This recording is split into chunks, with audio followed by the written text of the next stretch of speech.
Well, Kendrick, game one is in the books, and the Mavs take a hot L to Hollywood, the Clippers, 97 to Well, 109. well, like I said, I said I said at the halftime, I said Mavericks probably gonna lose this game, but I wanted to see some things in the second half that that should give Mavs fans encouragement in this game. I think Walt saw them too. And I tweeted in our message chat that Coach Kidd, while quiet, was still delivering messages to some of his team, his players in the game. Mavericks, after being just totally demolished in the first half, it was one of the worst first halves in Mavs history, playoffs or regular season, only scoring a total of 8 points in that second quarter. Mavericks outscored total 56 to 30. Game ended up being 97 to 109. It was so it was 56 to 30 in the first half. The Mavericks in the second half, even though giving up 53 points, which was better, the Mavericks scored 67 in that second half, outscoring the Clippers 34 to 31 in the third quarter and 33 to 22. And if not been for that Paul George bank three, it'd have been under 20 points. It'd have been at 20 points. I wanted to compound it. Like I said, I said Mavericks lost this game in the first half. Like I said, you can't ease your way into a playoff game, and that's what the Mavs were trying to do. They were trying to shoot shots, hoping they was going in and not running offense, and they paid for it with the game one loss. But Coach Kidd was delivering messages. Shall I go down the line? Sure, go ahead. Okay. Then we can do stats and facts, and after that, put in message one. Delivered to one Daniel Gafford. Buddy, I need you to be more physical. I need you to take this serious. I know this is your first real playoff game. But there's no way in heck that Zubac is 20 and 15 while you are as the starting center in the game, while you are 3 points and no rebounds. That's the reason why you got benched in this game. And yeah, you did get benched. You were playing soft. Paul George, even though some people on threads call it a cheap shot, knocking you down, it still was a message sent to you. You need to be sending those type of messages, not the small forward on their team knocking you basically almost out the game. And then with another one, you got knocked down by Zubac, and Zubac pushed you on the ground. And at that point, then you missed the dunk. At that point, say, you know what, Jason Kidd had enough. Come sit down. You're not physical enough. I said this in the pregame. The Mavericks had the advantage. I never in my wildest dreams that Maxi Kleber would do a better job not only frustrating Zubac, but actually defending Zubac in this game than Daniel Gafford. Derek Lively, I give him a rip because it was his first game back. But message sent. But this is about Daniel Gafford. Message sent to Derek Gafford. You got your ass benched. We need to see more from you. They brought you here to be an enforcer. I know you're a nice guy, but there's no nice guys in playoff basketball. We need to see that roughness. If it means taking a technical foul, kind of what Tobias was talking about earlier in the season. If it means delivering a blow, they need you being an enforcer. It doesn't need you to just be out there just catching lobs and grinning. It needs you being an enforcer. You didn't do that. That's why your ass got benched. Message two to one Derrick Jones Jr. Played 18 minutes tonight, and I'll tell you why.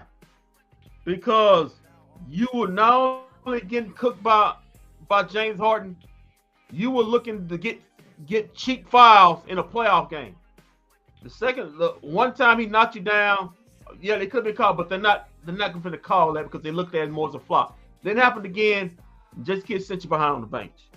We saw you in the pregame. You the one said, "I'll take whoever." You was writing some smoke. I'll take whoever it is. We don't need you to talk it. We need you to actually do it. You been listen. This is the first time I ever got on DJ, but you play kind of soft out there. You play like a guy who wasn't looking for contact. I saw him on a couple more when he was going around screens, avoiding the physicality of a screen. We need you to be DJ. We need you to be Junior. We need you to be lengthy. You are number one as far as perimeter defender. You got to do better like that. James Harden just going off, look like he's going to go off for 50 is a bad look, and that's why you got your ass benched.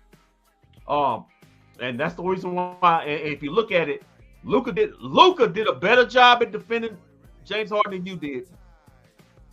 You did, Junior. He did a better job of defending. It wasn't that going off, yelling at the crowd, high-fiving like he was in the second half. Luka actually did a better job defending. That's on you. That's on you. You got to come out better. Okay, message number 3. And that's sent to one Timothy Hardaway Jr. Oh God. I don't know how many minutes you probably get in this game. It looks like you're done. It looks like you're done. It looks like you and your daddy are done here. The fact of the matter is, we've waited on your ass for 3 months, 2 months, month to get out of whatever. He gave you minutes, and in the first half, you had the ball ripped from you. Then you lost the basketball on another layup. In the air. Then you blew a layup. Then on defense, you getting blown by Amir Coffey. Amir Coffey's blowing by you. Who is Amir Coffey? Yeah, that's what. Who you play for? Yeah, James Harden. Fat Harden just blowing by you with these. And at that point, Jason Kidd was done. And I think he's done. The fact that you see Josh Green in there, the plan was Josh Green wasn't supposed to play in this game. The fact that Josh Green is playing in this game means Tim Hardaway didn't pass the test. Whether he's butthurt because his minutes are down. Well, if you butthurt and your dad is butthurt about your minutes down, too damn bad. You had your chance to do something about it, and you were got off on both ends. On both ends. And I can see now that Tim Hardaway, if the series continues, he gets less and less minutes, and it's a good thing. Not even Mark Cuban and his 29% can save your ass. You up out of here at the end of this year. You and your daddy. Message delivered. Unless your little shop change 25%. Unless Timothy, you find yourself in these next games, there's no future for you here. Because the only thing you offered here was you actually can shoot the ball. Now you're not even shooting the ball. Now you're not even looking for it. Now he can't even do that. Now you're not even looking. You're not even aggressive in doing that. He hit one little shot at the end of the third quarter. Luckily went in. But before that, he gave up a shot, a 3-pointer. So those 3 messages Jason Kidd sent. Daniel Gafford, you got to be the team's enforcer. I understand you're a nice guy, but playoff basketball ain't about nice guy. It's about taking it to the next level. It's your first real playoff game. You got to be better than game 2. Derrick Jones Jr., you got no excuse. You know what this is about. Sitting up here trying to flop and think you're going to get calls on James Harden. Not going to get it done. That's what you got to find. I expect Hold on 1 second. Hold on. It's on the coach to keep playing DJJ instead of sitting him, and stop playing Maxey, who won't shoot the 3 ball, and Tim Hardaway, who can't hit the 3. Hold on, Malcolm. Maxey was your best big today. All in all, his offense, we understand. But the other guys wasn't good on offense either, as far as they big. Maxey was your best big defense. Maxey actually played great defense against Zubac. Pushed him out the court. He frustrated him so much. Zubac got a technical. I thought he was going to get thrown out of the game, try to throw a halo on. Actually pushing him around. You ain't getting none of that from Gafford. Gafford and Gafford just letting him get to whatever spot. It started at the first part of the game. Gafford let him get to whatever spot he wanted to. And it was easy. There's no way Zubac should be 20 and 15, mostly on Derrick Gafford and some on D-Live. That shouldn't happen. Sorry, that shouldn't happen. Derrick Jones Jr. was looking to get offensive calls instead of playing defense. He's not. I don't see Derrick Jr. getting knocked on the floor every time. I understand James Harden, but if you notice something, Luka delivered a message to James Harden. You see him knock his ass on the ground? And then what happened after that? They took James Harden out, and James Harden was rubbing his knee. That's what we need our D. Like, hey, deliver the blow. Don't get the blow delivered to you, Junior. That's why you got your behind set down. That's why you got your behind set. Playoffs is about being aggressive. You got to be aggressive. You can't float. You can't like Walt said early in the game, early in the first half. You can't walk through a game. You can't ease through a game. You'll get your behind blown out, and that's what happened in the first half. Like I said, they lost the game, but what I see, the Mavericks got really physical in the second half. They got so physical, guys were taking shots at them, and that's what you want. You have to come with a physical mindset. Malcolm is right. Maxey isn't playable because we are a 4-on-5 on defense. What? Who said that? That was Z-Mac on Twitter. Z-Mac, I'm sorry. Who? They were 4-on-5. If that's the case, they were 4-on-5 the whole damn game. Yeah, for real. Let me repeat something to you, Z-Mac. Zubac got 20 and 15. Most of that was on Daniel Gafford. Okay? Watch the game. That's what me and want. Watch the game. Most of that was on from the start of the game. He's talking about on offense. Well, when it comes to offense, Gafford wasn't giving you nothing on offense either. He wasn't giving you nothing on offense. When it comes to offense, Luka and Kyrie only need to be scoring the ball. Yeah, nobody from the big, not Gafford, not Lively, not PJ, not Maxey gave you anything offensive. I'm talking about on the defensive end. If you're not gonna score, at least stop them from scoring. And it was too damn easy for Zubac to just get whatever spot he wanted to get to. Zubac's not a 20 and 15 player. He looked like Joel Embiid out there. He looked like Joker out there in the first half. Just sitting there doing whatever you want to. So I appreciate the comment, but you can miss me with that. They wasn't getting no offense from none of these. I'll tell you exactly why we lost this game. You ready for this? In the second quarter, Luka Doncic had 0 points. 0 points. 0 points. That's why we lost today. We lost by what? 12 points? What's the score? What was the score? 107? 109-97? 109-97. 109-97. Yeah. We lost by what? 12 points? Yeah. They only had 8 points total. They only had 8 points. If Luka scores 12 points in that, they only had 8 points in that quarter. I'm still confounded about that. They only had 8 points in the quarter. They had 8 points in the second quarter. Luka gave you 0. The best player on the team. The MVP. Who gave you the other 8? Hold on. The scoring champion gave you 0 points in the second quarter. Just imagine if he had gave you 12 points in the second quarter. What would happen in this game? That can happen. Luka, you're the scoring champion. You're the first man to ever lead the league in scoring. There should be no quarter where you have no points in a game. That's what you dead do. on arrival. That's what you do. You score the ball. That should be no. Listen, I understand Westbrook is somewhat a good defender. He's more of a pest to me. But Westbrook ain't that good a defender to lock you down to no points in a quarter. He ain't that good a defender, okay? In fact, his defending days are well past him. If you just look at the season, look at NBA team. He ain't locking nobody down. He ain't gonna be on no all NBA defense. And that was simply about hustle and effort. And you know, we always say, Walt, you got to meet force with force. If you don't meet force with force, then the team is giving you the force that's gonna stay to push you back, and that's what happened. Yeah, I'm looking at this. Luka was trying to find young players early in the first half. Look, man, this ain't no time to be finding players. Listen, playoffs on the line. We needed Luka to be the Luka that he been all season to the Clippers. So why you coming in this game trying to find young man? Bust their ass. Forget all that. We'll do that next round. This is a rivalry. Just realize this. Even with the no points, he ended up with 33, 6, and 13. If he just gets his average, he's getting. If you say he just get 12 points, he's getting 50. in this game. That's what I said. That he's got to listen. You get your players involved, but he know how to do that and be aggressive. He wasn't aggressive in that first half. He was not aggressive at all in the first half. He just wanted to sit back and just take long threes, and basically you were bailing the Clippers out on defense. Just throwing up long threes, you're bailing them out. You're not making them play defense. See, when you're just chunking threes, and it wasn't just him in the first, it was all of them just chunking threes up.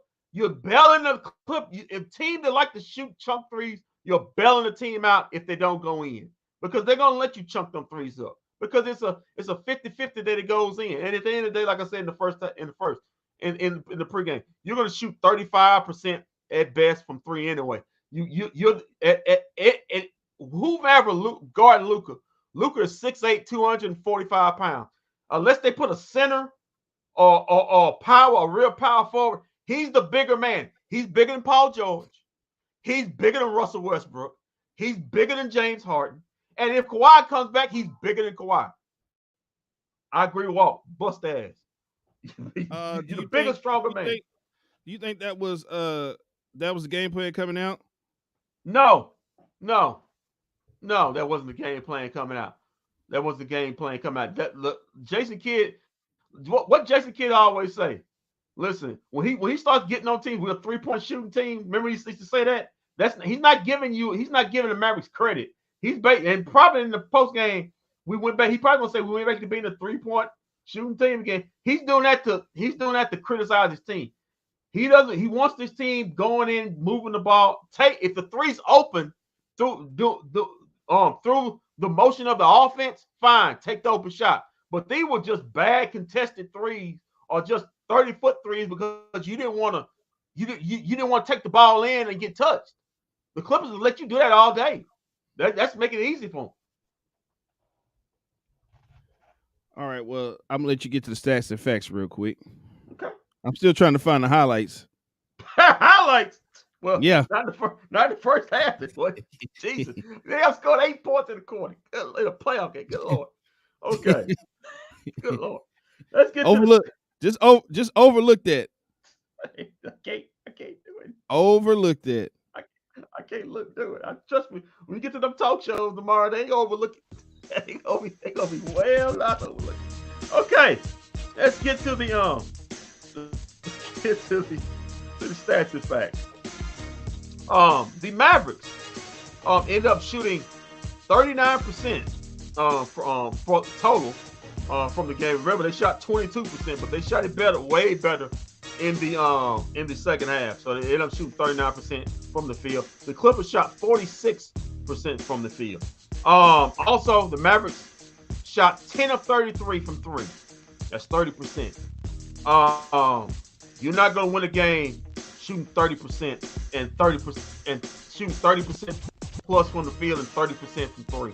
You're just not going to win that game. I expect the Mavs to shoot the ball better. I expect them to be more aggressive, not just taking flat 3-point shots. The Clippers were 18 out of 36. So not only the Mavericks defense total was bad, their perimeter defense was bad. 18 out of 36 from three. The Clippers shot 50%. I do not expect the Clippers to shoot 50%. If they shoot 50% from three, Cham says this was a Luka stinker in the first half. I don't think that happens again. We better not. Nah, let's hope not. I don't expect the Clippers to shoot 50% in this series from three. If they're doing that at halftime, if they do that, head them the series. If you notice, their shots really started to taper off after the second half. They tapered off in the second half. They tapered off in the second half. I mean, you got Paul George twice hitting bank threes. I mean, and I think James Harden hit a bank three. How many times that's gonna happen? From the free throw, as far as the charity strike, the Mavericks won this one. Here's a good question. The Mavericks went to the free throw line 33 times. Here's a good question right here. Did Ty Lue out-coach Coach Kidd? No. His Coach Kidd, the game plan is the game plan. The players didn't operate the game plan. They just didn't. This is not a coaching issue. This is a players. You are professionals. You got to get your ass out there ready to play a playoff game. And they wasn't. They floated through that first quarter and really floated through that second quarter. You can't ease into a playoff game. You gotta be ready to go. The game plan is the game plan. The only thing I will get on Coach Kidd is about, because I'm fair with everything. I criticize and praise everybody. The 3-point shot, the James Harden shot. I don't know if you was wrapped up in your feels. What? You should have challenged that because you'd have won it. James Harden made an awkward move.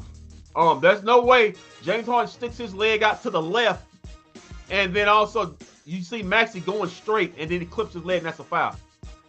He should have challenged that. They gave him 3 free throws. I'll guarantee you that would have been ruled an offensive foul. That's the Reggie Miller move. You can't stick your leg out to the right or left or forward in an awkward shooting position and get that call. That was bad on the ref for calling that. You should have saw it. But even more on Jason Kidd, you should have.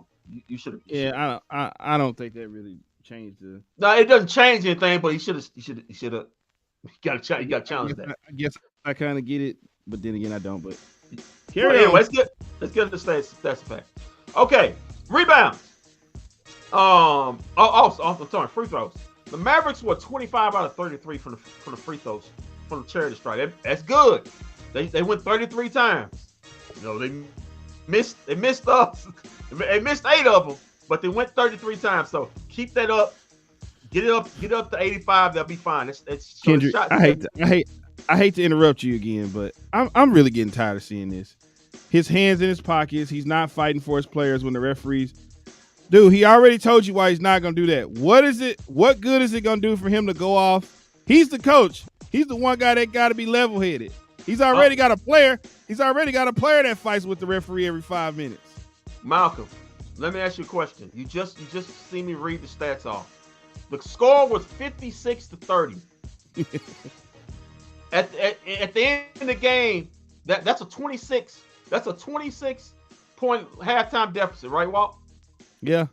It was 109-97. They lost by 12. They outscored the Clippers in both quarters. They outscored them. What was it? 34-31 in the third, and 33-22. What are you talking about? He's just standing right. I just want people to tell me, if you want Coach Kidd fired so bad, what's the next coach you gonna come in here that think that's gonna get the best out of Luka and Kyrie right now? Just give me a coach. If you give me a good name, I'll leave it alone.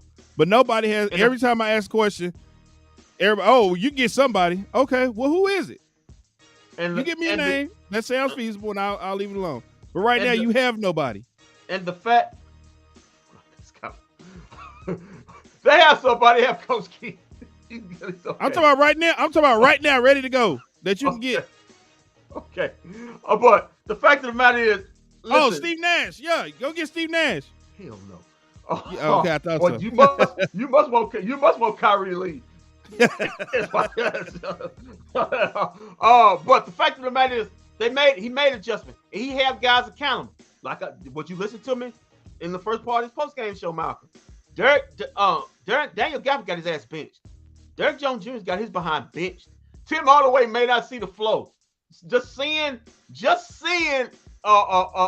Green out there in main game minutes with Luka and Kyrie let you know what he thought, how Tim Hardaway was playing and how his attitude was. Maybe you can say it on he was sick, but for his sake, he better not be sick on Tuesday. But let's get back to the stats. In fact, okay, the Clippers shot 84% from the free throw line. They only went to the line 13 times. That's great. That means the Mavericks was not fouling. They were 11 out of 13. If the Mavericks would have had a better second quarter, compounded with the free throw attempts, Mavericks probably somewhat win this game. Rebounding, Clippers 45 to 41 in favor of the Clippers. That's Daniel Gafford, PJ, D-Live. You gotta be better. This is what they brought you in. Did you say the Mavs had a better second quarter? They probably win the game. Yeah. Yeah, well, if Luka had not put up a goose egg in the second quarter, we probably do win the game. Thank you, Kendrick, for pointing that out. Okay, man. Let's not just say the team. Let's put it where it belongs. Okay, let's put it where it belongs. The star player gave you 0 points in the second quarter. Okay, I'll let The you go on scoring that. champion gave you 0 points. I'll let you go on that hill if you want to. I'm not. Listen, I'm not going on in here. I'm just saying. You done said it, but that's not the whole reason why they lost the game. Not the whole. It's not him not playing the by whole himself. reason. But it was bad. It was bad. Him sitting up there with 0 points in the quarter was scoring. I would agree with you on that. This is All right. this is his rivalry. This is his rivalry. The Clippers don't like him. That's what he's supposed to come in here and dominate. He's supposed to rip their head off. Okay. Okay. Can I finish the stats? Sorry. Go ahead. Okay. All right. Thank you so much.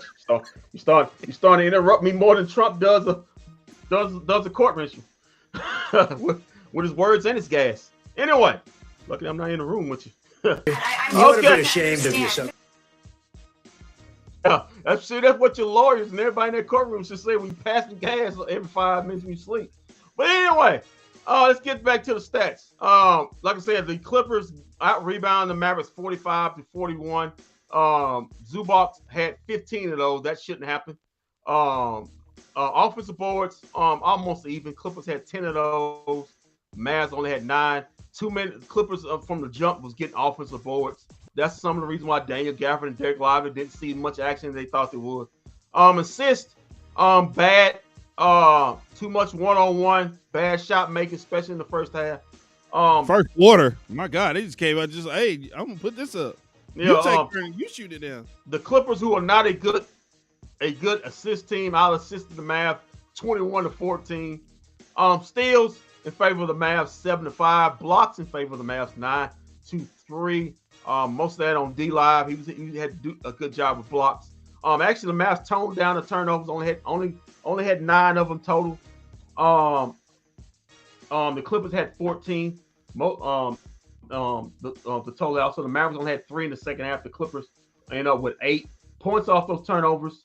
The Mavericks had ended up with 19 points off Clippers turnovers, and the Clippers only ended up with 5 off the Mavericks 9 turnovers. Fast break points. The Mavs are winning all these. They just 18 fast break points to 5. Mavericks led in fast break points. Points in the paint. They were better than it was in the first half. 36-32 in favor of the Clippers. I expect that to get better in game 2. But yeah, all these, if you look at these, all these are either leaning. These stats either leaning Mavs or dead even. If the Mavs just come out better with a better disposition, that's a Rick Carlisle word. I can't believe I'm using Rick Carlisle word. A better disposition than they did in the first half, they probably win this game. But all in all, 109-97. Let's get down to the box score. Let's get down with the Mavs. PJ Washington, 11 points. I say they have 15, 6, and 3. He had 11, 7, and he had no assists, but he did have 2 steals, had 1 block. Yeah. But he needs to have more ammo from the 3-point line. Malcolm said Luka play like the Cowboys in the playoffs. Come on, man. We don't have to deal with them until Friday. Really? I don't listen, Malcolm. Malcolm. I don't think his playoff record is as bad as Dak Prescott's is. Hey, man, just finish the stats and facts, man. You ain't gotta say all that. I mean, good grief. Where's the lie? Where's the lie at though? Where is the lie? I'm just saying. Derek Jones Jr. got benched. The reason why, 0 points. He was a -14. He had 1 rebound in the game. He was 0-4 from the field, 0-1 from 3. Daniel Gafford, he got benched in 14 minutes of play. This is the reason why. He had 3 points, 1 block, and no rebounds. That's pretty much a recipe. He's a -8. That's pretty much a recipe to get your ass benched. You're not aggressive. Kyrie Irving, 39 minutes. He had 31 points. He was a -9. Had 2 steals. 2 steals, 4 assists, 7 rebounds. Rightfully so, animated on the bench. You know he's locked in. This means something to him. Luka Doncic in 42 minutes. He had 33 points. He actually was the only but 3 guys that was a plus in his mind. He was a +3. Walt. He had 1 steal, 6 assists, and 13 boards in his but he woke up in the second half. That's just too little, too late, Luka. Maxi Kleber did the best job defensively on Zubac. Made Zubac so mad. He swung a bow at him. Got a technical. He had 3 points, but he was a +6, three assists and 3 boards in 27 minutes of play. 3 boards is 3 more than Daniel Gafford got in this game. Tim Hardaway Jr. was ass. He got benched. In this game, rightfully so, 6 points. He was a -6. He was a -10. Only 3 boards in this game. Non-aggressive. Bad defensively all around. Derek Lively, 19 minutes. His first game back from his injury and his mom's tragic passing. Had 3 points. He was a -19, but had 4 rebounds. Also had 3 blocks in this game. Josh Green in his 9 minutes with 4-4 from the free throw. He was aggressive. Expect him to get more minutes. Expect him to go up. Expect Tim Hardaway to go down. He was a +11 in his 9 minutes of play. He had 4 points. Also had 2 steals, had a block, had an assist, and had a rebound. Dante Exum, he was garbage in this game. He got benched. He not aggressive in this game. 3 points. He's a -11, 2 rebounds in 16 minutes of play. And that is the main stats for the I'm not gonna read the other guys' stats. They're just in garbage time. For the Clippers, Paul George, 38 minutes, not that much. Only had 22 points. He was a +7, but didn't really hurt you in this game. Hit some key baskets late in the game, but he really didn't do much damage. Had 3 assists, 6 boards, 2 and 1 steal in this game. He was 8 of 20 from the field, 4 of 12 from 3 in 38 minutes. Zubac, 33 minutes a game. He was 33 minutes in this game while he was 10 of 17. He had 15 rebounds. 4 of those was offensive. He was a +15 and had 20 points. Also had a block, a steal, and assist. So he had 20 points. He had 15 boards. He had 1 block. Had one steal. Yeah, he's that type of player. Okay. James Harden, 39 minutes. He had 28 points. Most of those, he had 20 points in the first half.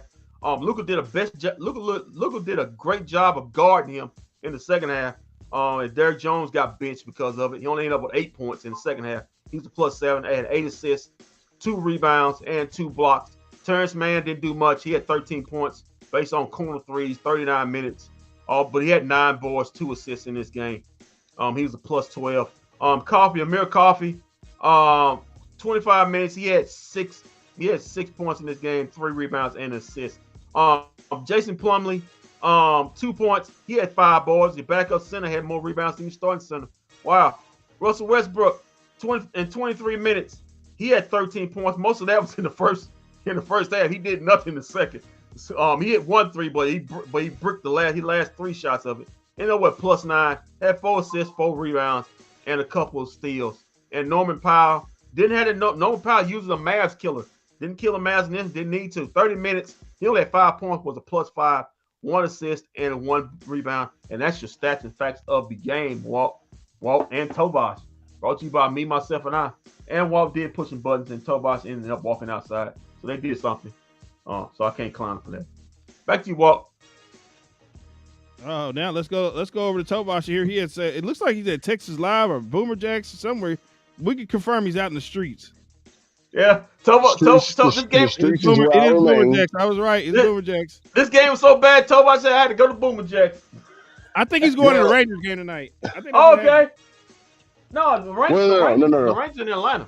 Oh, yeah. The Rangers are playing the Braves, but you got to represent the Powder Blues. It's a Sunday, so you got to wear the Powder Blue jerseys always on Sunday. Man, beef. My God, they need to do something. They first 2 games against the Braves looked like the first half against the Mavs. Yeah, well, that's what contenders do, and you got to rise up to that. Today the Mavericks didn't do that, and I feel like the second half effort in the second half that the Mavericks gave you can give you game 2 win type energy. That's what they gave you. They gave you game 2 Mavericks win type energy. From Luka being more physical, them being more aggressive on the defensive side. I saw more shots go in. Gafford kind of worries me a little bit. He got his ass benched. Listen, I like Gafford, but like I said, I praise you and criticize you in the same breath. Gafford got his ass benched and deservedly so. Yeah, Well, you He got you have he got no our rebounds words. in this game. well, Vosh, he was doing Oh, what you were complaining about earlier. He was doing that, what you call it, that light skin stuff. He too soft and nice. he's being light skinned. He's being Eric LaSalle today, and I really didn't like it. He's on that Lisa dump me mode from Coming to America. But but Tobias, yes, sir. before I'm going to cut you off, I would say with Dan Gaffer, like I said before, the reason why you guys behind bench was from the start of the game. The Clippers made a point to take Zubac and basically shockingly to me, put Daniel Gafford in the rim for the first 3 out of the first 4 possessions. Put him in the rim. I mean, just backing him down. Listen, Zubac is a good player, but he's not 20 and 15. And most of that was on Daniel Gafford. That's why you guys behind the bench. Because if you notice, if you notice, like I said to the caller when you talking about Maxi's offense, none of them played offense. But Maxi did give you the best defense on Zubac. He made Zubac so made took a swing at him. Zubac didn't give you those kind of points or rebounds in the second half, and most of that was because Maxi was actually putting in effort, making it tough on him. I'm sorry. All right, so my first beef is how's Kyrie Irving a minus 7 when he gave you 31 points or 30 points? That tells you a lot about the dumbest one of the dumbest stats in sports.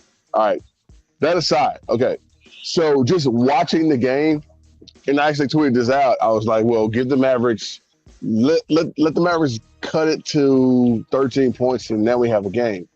They really couldn't get to 13, but they got to 14, 16 at some points.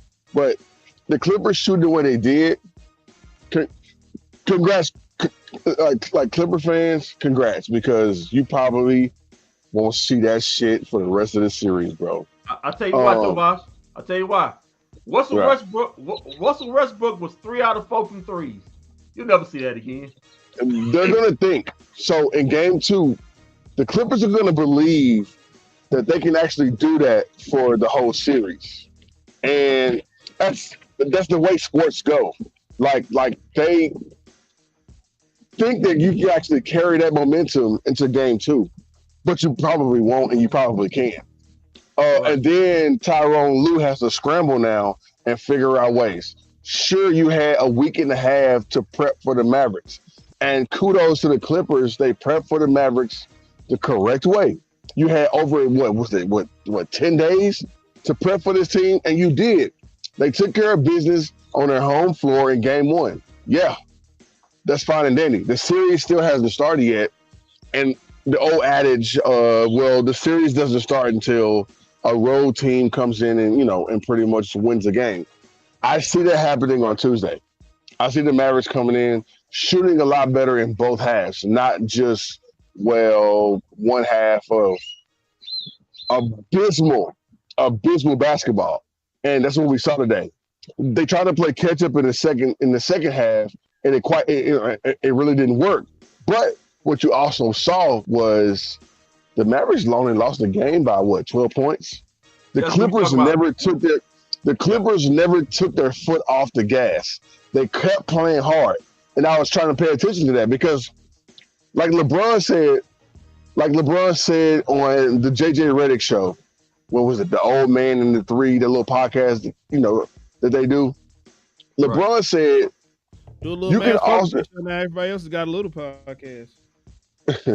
LeBron said that you can also tell how a team's going to come out in game 2 and game 3 and game 4. It's how you play in game 1. And he was like, well, the small runs that you make, per dribble, per defensive stop, per whatever. I think the Mavericks in the second half acquitted themselves really, really well. And I'm kind of, I'm very interested to see how they would come out on Tuesday night.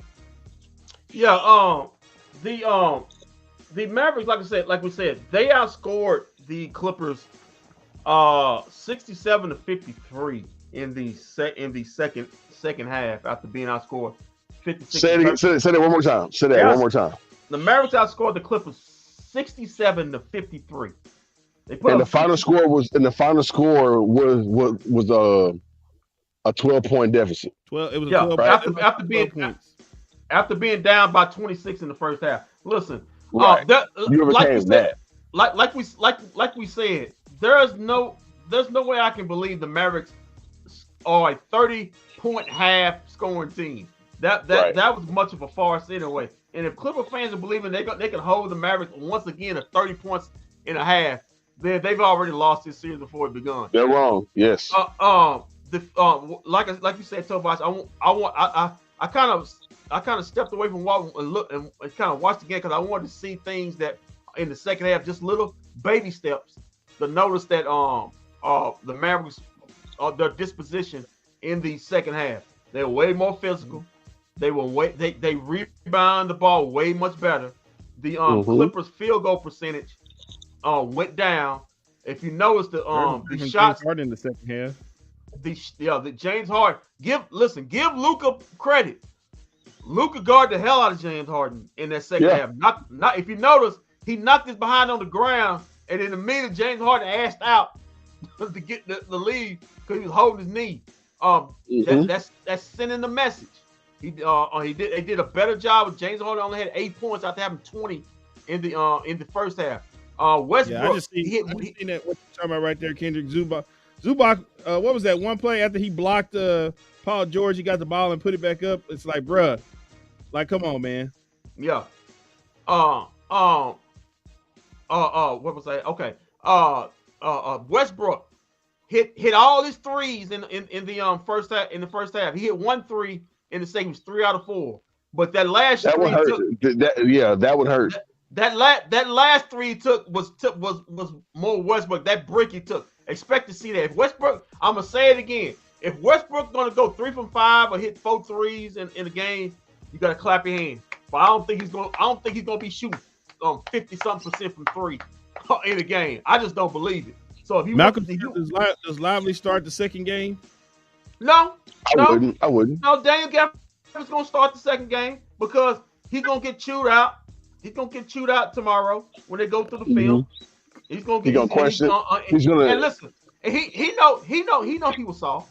You don't have to tell. You have to listen. Well, we've all played competitive sports. Tobias, Walt, you and me. You don't have to tell nobody. Nobody has to tell you were soft. You know if you was soft or not. Nobody knows more than you. And Daniel Gafford's got to look himself in the mirror and know that Zubac basically shacked him tonight. 20. That man was at 20-20. Most of it on you. I expect a better effort from Daniel Gafford. Hey Kendrick, do y'all think that in the post game interview, the moment Gafford comes on there, do y'all think he's gonna like laugh his way off the microphone like he does in the regular season? He'll come in and say the usual. I gotta be better. No, it was on me. It won't be no grinning. It won't because this was the main stage. This ain't like game 53 where it's another game or every playoff game you're the only game on. Everybody knows you suck today. You got your behind. I mean, Zubac took your cookies today. He took your cookies. He took your lunch money. He took your soda money and drunk it and ate it right in front of your face. And you didn't do nothing about it. I expect a better effort from Let me ask y'all a question. Do y'all also think that the Clippers shot their load too early in this series? Oh, and it's starting to look like, now listen, they're a good team, but like I said, they're not going to shoot 50% from 3. No, I wouldn't go that far. We gave it to them. We gave it to them. We let them come out there and shoot their load. They're not going to shoot 50% from 3. The Mavs, if you notice, all the shooting percentages were down from the first half. So that was because, like Walt said, the defensive effort was there. There was no defensive effort in the first half. It was just they were trying to ease into a game. They gave no effort on both ends, and the score was what the score was in the first half. It showed it. Like I said before, the score was the score in the second half because the Mavericks gave defensive effort, and they treated the offensive effort, and they had offensive effort, not just jacking a bunch of shots hoping they go in. So, like I said, the Mavericks. Hold on, Kendrick, We at the highlights of the point where the Mavericks tried to make a little run right here and tried to get back. Yeah, they Was tried to make a little run, but 78. like I said, I was right. I said, no, This might have been the dagger right listen, here. Terrence 3. I love Walt Chesley. He said we was a third quarter team, but I said the Mavericks probably have lost this game today. And 20. Listen, Tobias, 26-point lead against a good team, and the Clippers are good basketball. They're the 4th seed for a reason. It's going to be hard to do on the road. Everything, and for that to happen, everything has to go perfectly right, which it did for the Clippers in the first half, and everything has to go perfectly wrong. And they were hitting timely threes every time the Mavs would get a run, we would call timeout to hit a 3 or hit a layup. That everything has to go perfectly right, and it didn't. So when you down, I would like to point out to Vosh. Vosh, you said you noticed we lost by 12 points. Yep. I would like to point out the fact to you that Luka Doncic had 0 points in the second quarter. So if Luka Doncic gives you 12 or 15 over 12 points in the second quarter, we probably win this game. Let's not act like that he wasn't trying to score though. That whole team in the second quarter was trying to score. The Mavericks I'm talking about. They were throwing it up. They were getting to the rim. That shit just wasn't falling. And I'm sorry. Allow me to homer it up for a second. Because when we saw the second half, I'm pretty sure every single time will have shame. Every single time a Mavs fan seen the ball go in from a Clippers player, and then they come down on the other end, and then the Mavericks couldn't get a bucket. You mean to tell me that misconnected alley-oops are not going to go in your favor 90% of the time? You mean to tell me when Exum penetrates to the rim to let off a floater, you're telling me that off a rebound from a free throw, Kyrie gets it back and throws another floater up, and it doesn't go? You're telling me that Luka tries to get to the rim and can't get his layups to go? You're telling me that none of that works in game 2? I won't believe you. So here I am homering it up right now and saying, man, listen, in game 2, Dallas may blow them out the water, bro. You're not homering it up. The Mavericks are not the Mavericks are not an 8-point a quarter team. That doesn't happen. I mean, they scored 8 points. One of the highest scored teams in the NBA limited to 8 points. The Clippers defense is not that good. It's like Richard Jefferson said. The Clippers defense is not that good. The Mavs offense was not that bad. You said yourself, they were missing lobs. Tim Hardaway Jr. missing layups, back-to-back 2 out of 3 layups. You had Derrick Jones Jr. miss a layup. Luka missed the layup. Why they chucking just threes out of nowhere? Just chunking. I thought lazy shots, missing them. It would be a better disposition. It would be a better disposition shown in that first throughout this game, like it was in the second half than it was to start this game. Here's where. Thanks for watching, guys. I'm Vosh. Last guy was Kendrick. Of course, Walt's hosting. Mass post game. We lose to the Clippers. Here's where I'm going with this. All right. From game 1 to game 2. If Luka at least scores 15 points in the second quarter. 45. Okay, Walt. Right. I try to get you off that hill, but you actually wanna lay on it, dry hump it, and everything else. We got it. We got it. Go ahead, Tobias. I'm sorry. So back to you, back to the program. Check this out. Here's where the Mamba effect comes in. The Mavericks just lost to the Clippers on the road. They're not leaving LA. It would behoove Luka, and I don't even see Kyrie straying away from this. But after you lose a game like this, you're not going back to the hotel with your clothes on. I better not see Luka in a suit doing the post game interview. I better not see Kyrie doing a post game interview wearing his regular clothes. These dudes better still be in gym clothes. These dudes better be like, you know what? I'm not shutting down the Staples Center tonight because we finna hang around for the next 3 hours and just put up shots. Or if you close the Staples Center, USC is right down the street on Figueroa Avenue. Like, this is not one of those games where you go, all right, well, we lost. Where's the bar? No. If the Mavericks want to pretty much record championship number 2, the Mavericks should take their asses down the street to a local gym and just put up shots away from Coach Kidd, away from the managers, just the Mavericks and a whole bunch of dudes on the bench, let's say. Kleber shot a bullshit three-pointer that barely caught the rim. These dudes he had to put that one up because the time was running out. Yeah, he did, but the way he released it was kind of crazy. Like, these dudes better not just go back to the hotel and just chill for the rest of the evening. For one, they're in LA. In LA is none of my problems. So, 2, yes, we want to come out sharper than the Clippers did today. So, yes, let's find somewhere to actually come together as a team because now we got a day off tomorrow. So, I'm pretty sure those guys are still pissed off right now. You still got energy. Take your ass. I like it, Malcolm. I'm with you. Luka needs to put up 30 in the first quarter. Well, he may get 30 in the first half next game. Yeah. Do not be surprised. I'll say it again. Do not be surprised. And my last point, do not be surprised if the Mavericks are up 67-30 on Tuesday night in the first half. I'll say this, Vosh. Like I told Kendrick when we were predicting this game, I said I'm okay if the Mavs lose today. You just can't lose game 2 because you want to win game 2 heading back into Dallas where you can win 2 more games there and go up 3 games on the series.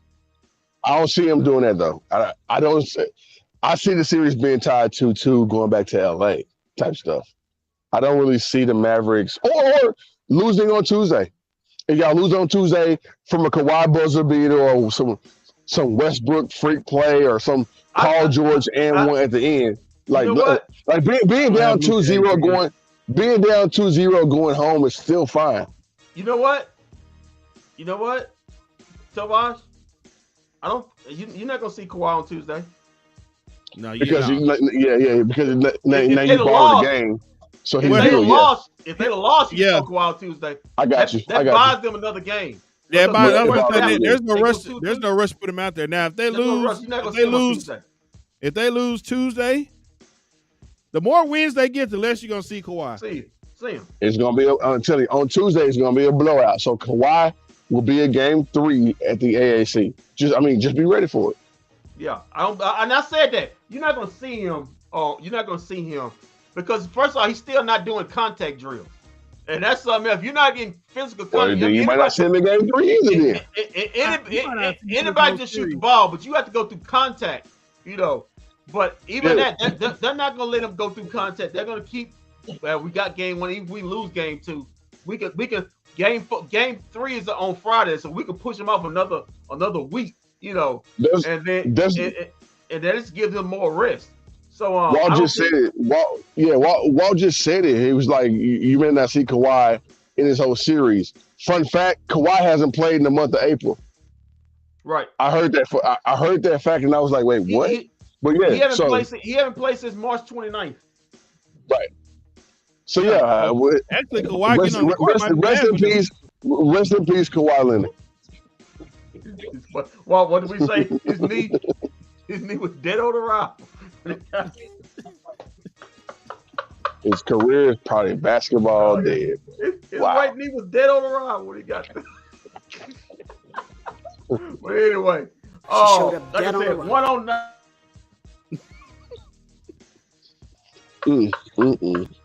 Damn shame. Rest in peace, Kawhi's right knee. Here's Fulmer sitting up there. That man, he was in stroke level in the first quarter, man. That just looked like he having a seizure on that front row. He does that. He does that when the score. Bro, he does that when the score is 5-2. Yeah. What does he do? What does he do when they lose the series? I don't never see him when they lose the series because they lost a lot of series. It's like you Why want they hire championship. assassins to come kill somebody? You know what I'm saying? I Doing would. all that pump fist. All right, guys. But like I said, we finally got Coach Kidd. We finally got Coach Kidd. okay, you got coach. Let's hear from coach. Yeah, we got Coach Kidd.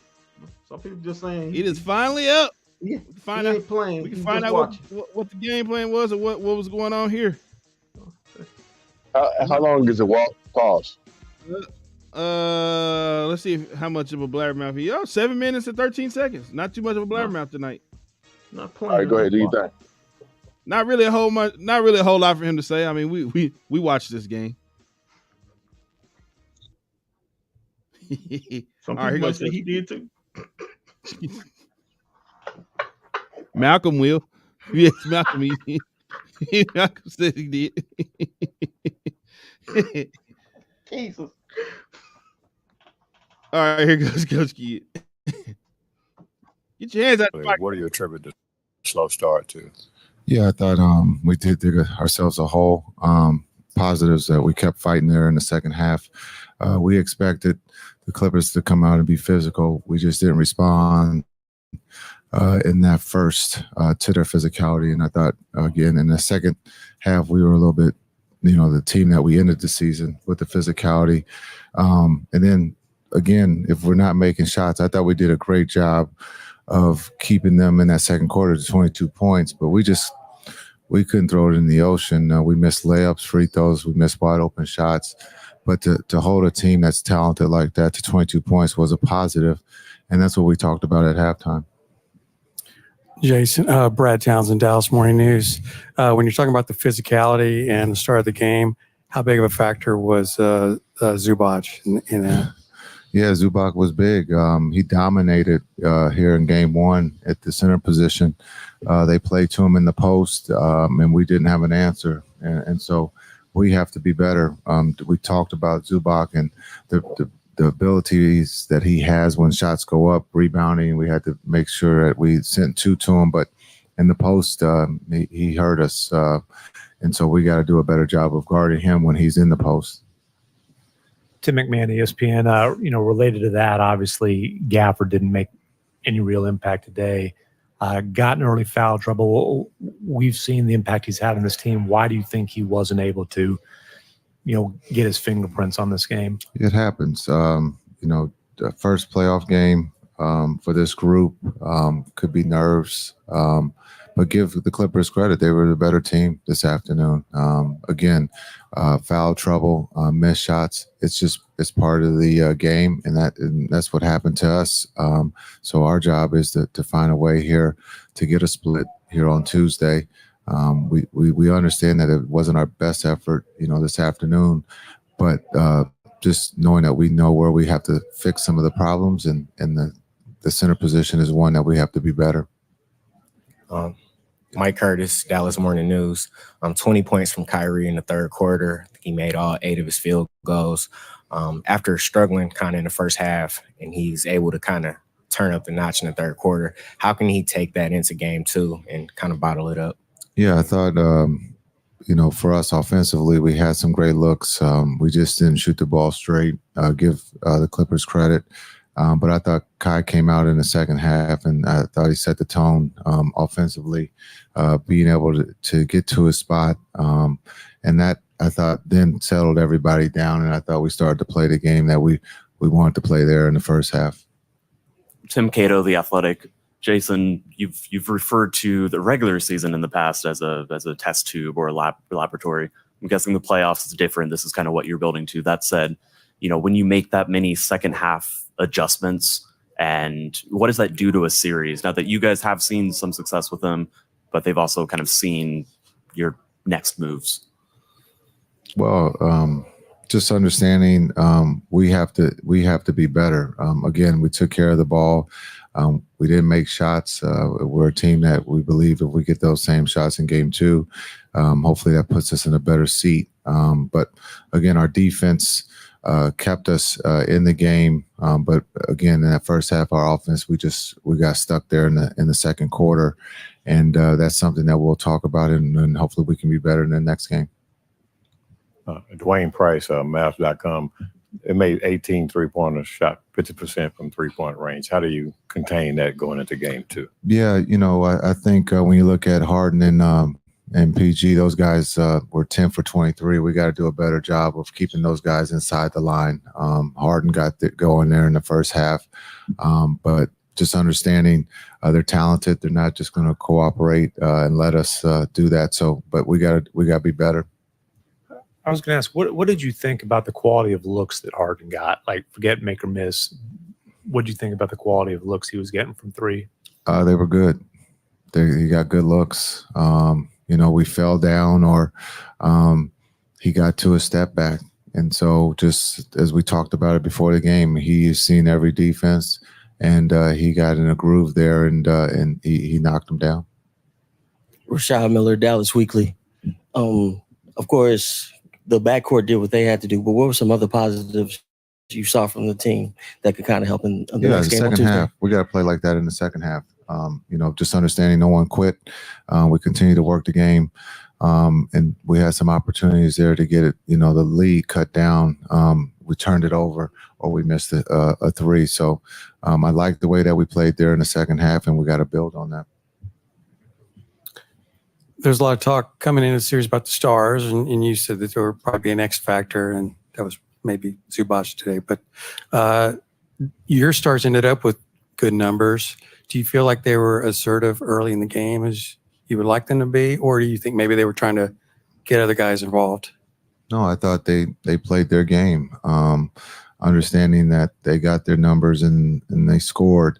But I thought Luka was finding the open guy. We just didn't shoot straight. We have to be better at that. We believe we'll get them those same looks here on Tuesday. And so, again, when we talk about the X factor, the role players, everyone has to do their part. Derek Lively made his playoff debut. Didn't score as much, 4 points, three rebounds, but he had 3 blocks. Just what were your takeaways from his first playoff game? Yeah, I thought D-Live played well for his first playoff game, just to understand, the intensity, everything that he's gone through here in this past week. I thought he did a really good job. Last question right here. Grant Asseth from Dallas Basketball. The Clippers held the offense to 8 points in the paint in the first half. What did you see from the Clippers defense kind of protecting the restricted area? Yeah, I thought their physicality was the biggest thing that stands out. They were physical and we were passive. So we have to, look at that when we look at the video tonight and tomorrow, that the physicality, we have to embrace that and do better on the floor and understand we got wide open looks that we just didn't make. We were 1 from 6 from the corner from 3. Normally we knock those down. So we'll look and see and how we can get better, and hopefully we have a better effort in the first half. Thanks. Well, Kendrick, everything you said was 100% correct about Coach Kidd. I mean, everything you said today. To the T. What did I tell you he was going to say? He called out Derek Lively. He didn't call him out by name, but he said, remember what he said? Zubac got everything he wanted. We had to double. We had to double. And that led to wide open threes. We got to be better at the center position. He looked, and when he said it, he was pissed. You can tell when Coach K, he was pissed when he said it, because he did not expect his starting center to have no rebound and basically get played off the floor by Zubac. I'm not saying Zubac is trash. He's not trash, but he ain't 20 and 15. Not when we know you have the edge at center. You did today. But I expect Daniel Gavin's got to look himself in the mirror these next days, because he played like ass today. Number 2, what did he say? What did I say about Derrick Jones Jr.?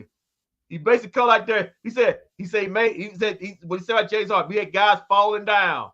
We had guys and leading the step backs. And when Derrick Jones fell down, I got knocked down twice the second time, he took his ass out and benched him.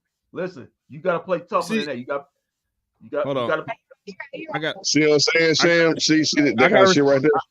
I gotta respond to this real quick. If you don't mind. We'll respond to that with Kim Mulkey. It ain't gonna work, buddy. Shams. Thanks, Coach. Shams. It's not going to work, sister. It's not gonna work. It ain't gonna work, buddy. Okay, can I finish the point? And I'll let you guys take it. Third thing he talked about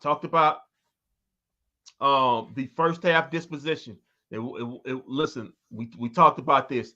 They were not in. I don't know what happened, but they were not ready to play a playoff game. That first half killed them. He talked about we got to play a better. We got match the first. You got to match this first half with the second half. He liked what he saw in the second half.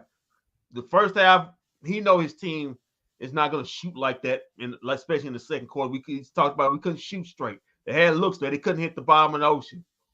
But he expects them to rectify that. Listen, this is a series. The game is not won. The series is not won game one. If that was the case, you remember what we saw in the Phoenix series, how the Mavericks basically got clowned game one and game two. Devin Booker and Chris Paul were sitting up there clowning. What happened in that series? We had the last laugh, the Mavs. A series is not one game one. That's why we have adjustments. The Mavs have to adjust. You know, I don't think it's going to take much adjustment by playing hard. But they got some schematic things on offense. I think they worked. Coach Kidd talked about it. We worked our way through in the second half. So I think, case in point, they worked through some things in the second half that's going to give them confidence going into game two. I expect a different game. I'm not sitting up guaranteeing the Mavs win game two, but I don't expect at any point the Clippers to be leading by 26 at any point in game two. If I'm making my point, y'all can go ahead and take it from here. Go ahead, Vosh. Oh no, Jarvis was saying what's up to y'all. What's up, man? Tell him what's up. What's up. I was listening to it, by the way, but with Kidd, okay, what's bro, up, with Coach Kidd, I actually like what he was saying in the post game, and what I appreciate is I don't say calling out, but I say challenging his players, because now he knows the assignment as well for game number two. And we won't, like, we can't say it enough. Game number two, this is the playoffs. This ain't no back-to-back, no home and home. This is the playoffs. So the Mavericks will answer the bell. I'm not going to say have to. I'm not going to say they need to. I will say that the Mavericks will answer the bell on game two. I'm sorry, y'all. Y'all will see a new Maverick team come Monday. You probably will see maybe the same to a different team on the other side on Tuesday when it comes to the Clippers. As many as threes, and Dwayne Price asked him about those threes, I think he asked the wrong question, though. I think Dwayne Price should have said, Coach, will they make as many as 18 next game? That's what he should have said, because then that would lead Coach Kidd to give the media just a little bit of, a little bit of, this is what we're going to do, a game plan at least. This is what we're going to do against them on Tuesday. We're going to run them off the line on Tuesday. We're going to make Norman Powell shoot more threes. We're going to make Russell Westbrook shoot more threes. Instead of Paul George just wide open. Instead of James Harden just wide open. So, yeah, man, that's what Dwayne Price should have said. But, I mean, I see a whole different game coming up on Tuesday. I'm going to keep saying it. I'm going to keep saying that. Game two would be a hell of a lot different, bro. Right. Coach Kidd is a better playoff coach than a regular season coach. Okay. Here's the thing. And I know where that's coming from. I don't think people understand this anymore. Do you guys understand that NBA teams really don't have time to practice anymore? They don't really get practice anymore. So when teams get new players now, like, they kind of have to practice in the game.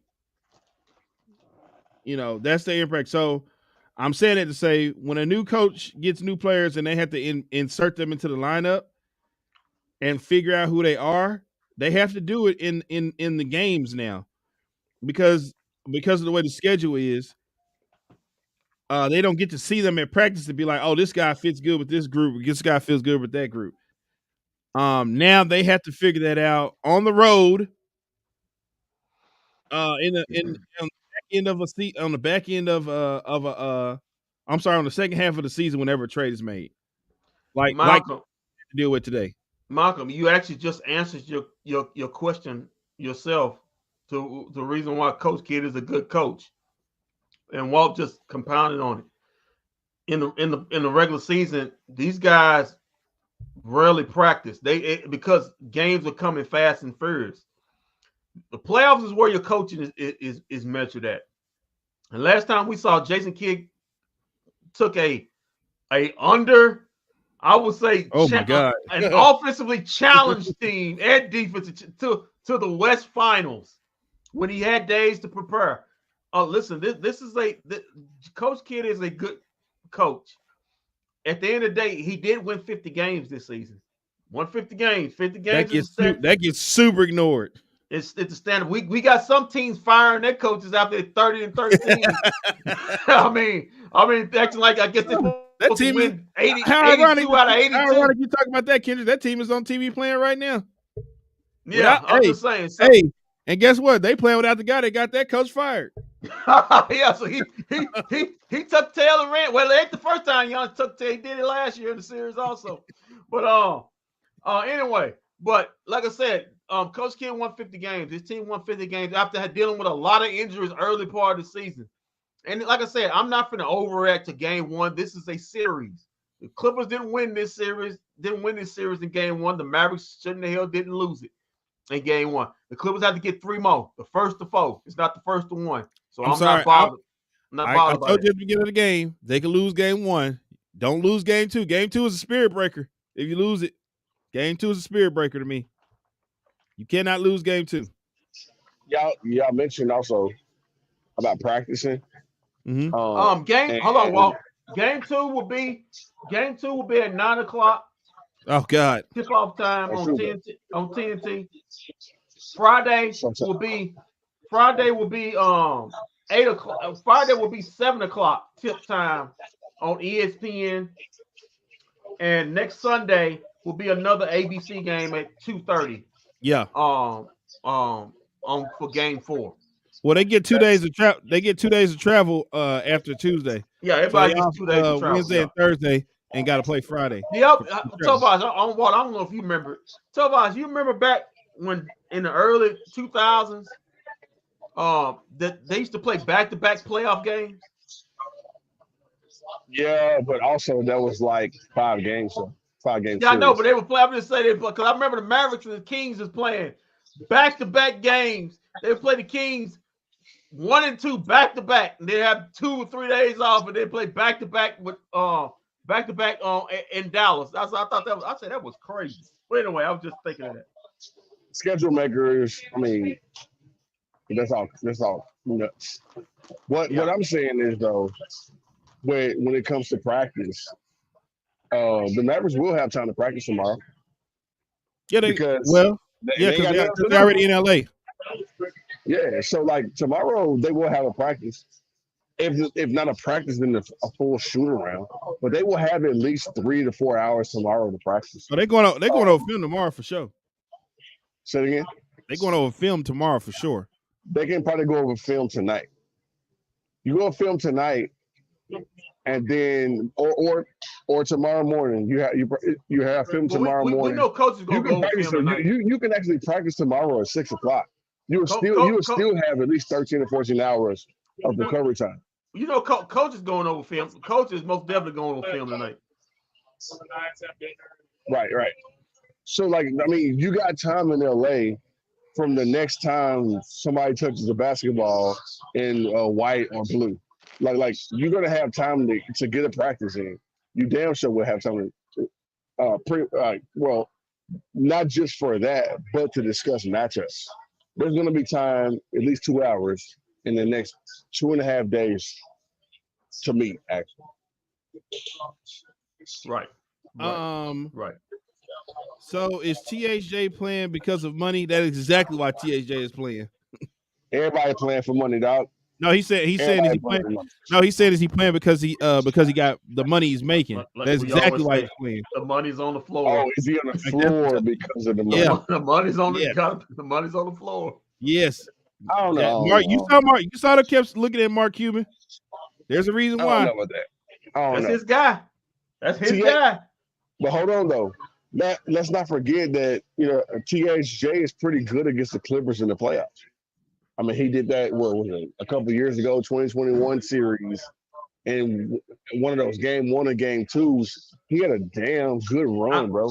I don't listen. I understand what you're saying. Yeah, but it wasn't good enough because we lost. I think he's pretty much done here. I think you got other things involved. From what I'm hearing, than just play on the court. I think you got a lot of people in his inner circle in his era, maybe talking why his minutes are not what his minutes used to be. Well, his daddy's definitely in his ear. So at that, I don't know what to tell him. I mean, it's better players out there. It's better players on this organization. Maybe we need Luka. Maybe we need Luka and Tim Hardaway Jr. to have a fight like Tyler Hero and Jimmy Butler had on the bus the other day. What? Hold on, Jimmy Butler. How you got a torn up knees trying to fight somebody? Come on, you ain't that hurt. I guess you ain't that hurt. You sit up there fighting. The report they've tried to come out and debunk it, but they say Tyler Hero swung off on Jimmy Butler because he kept repeating his stats in that first play-in game. I probably would have too. Bro, Jimmy Butler's way overdue for an ass whooping, dude. Somebody needs to go fight Jimmy Butler, bro. He's well overdue for an ass whooping. Players like that, leaders like that.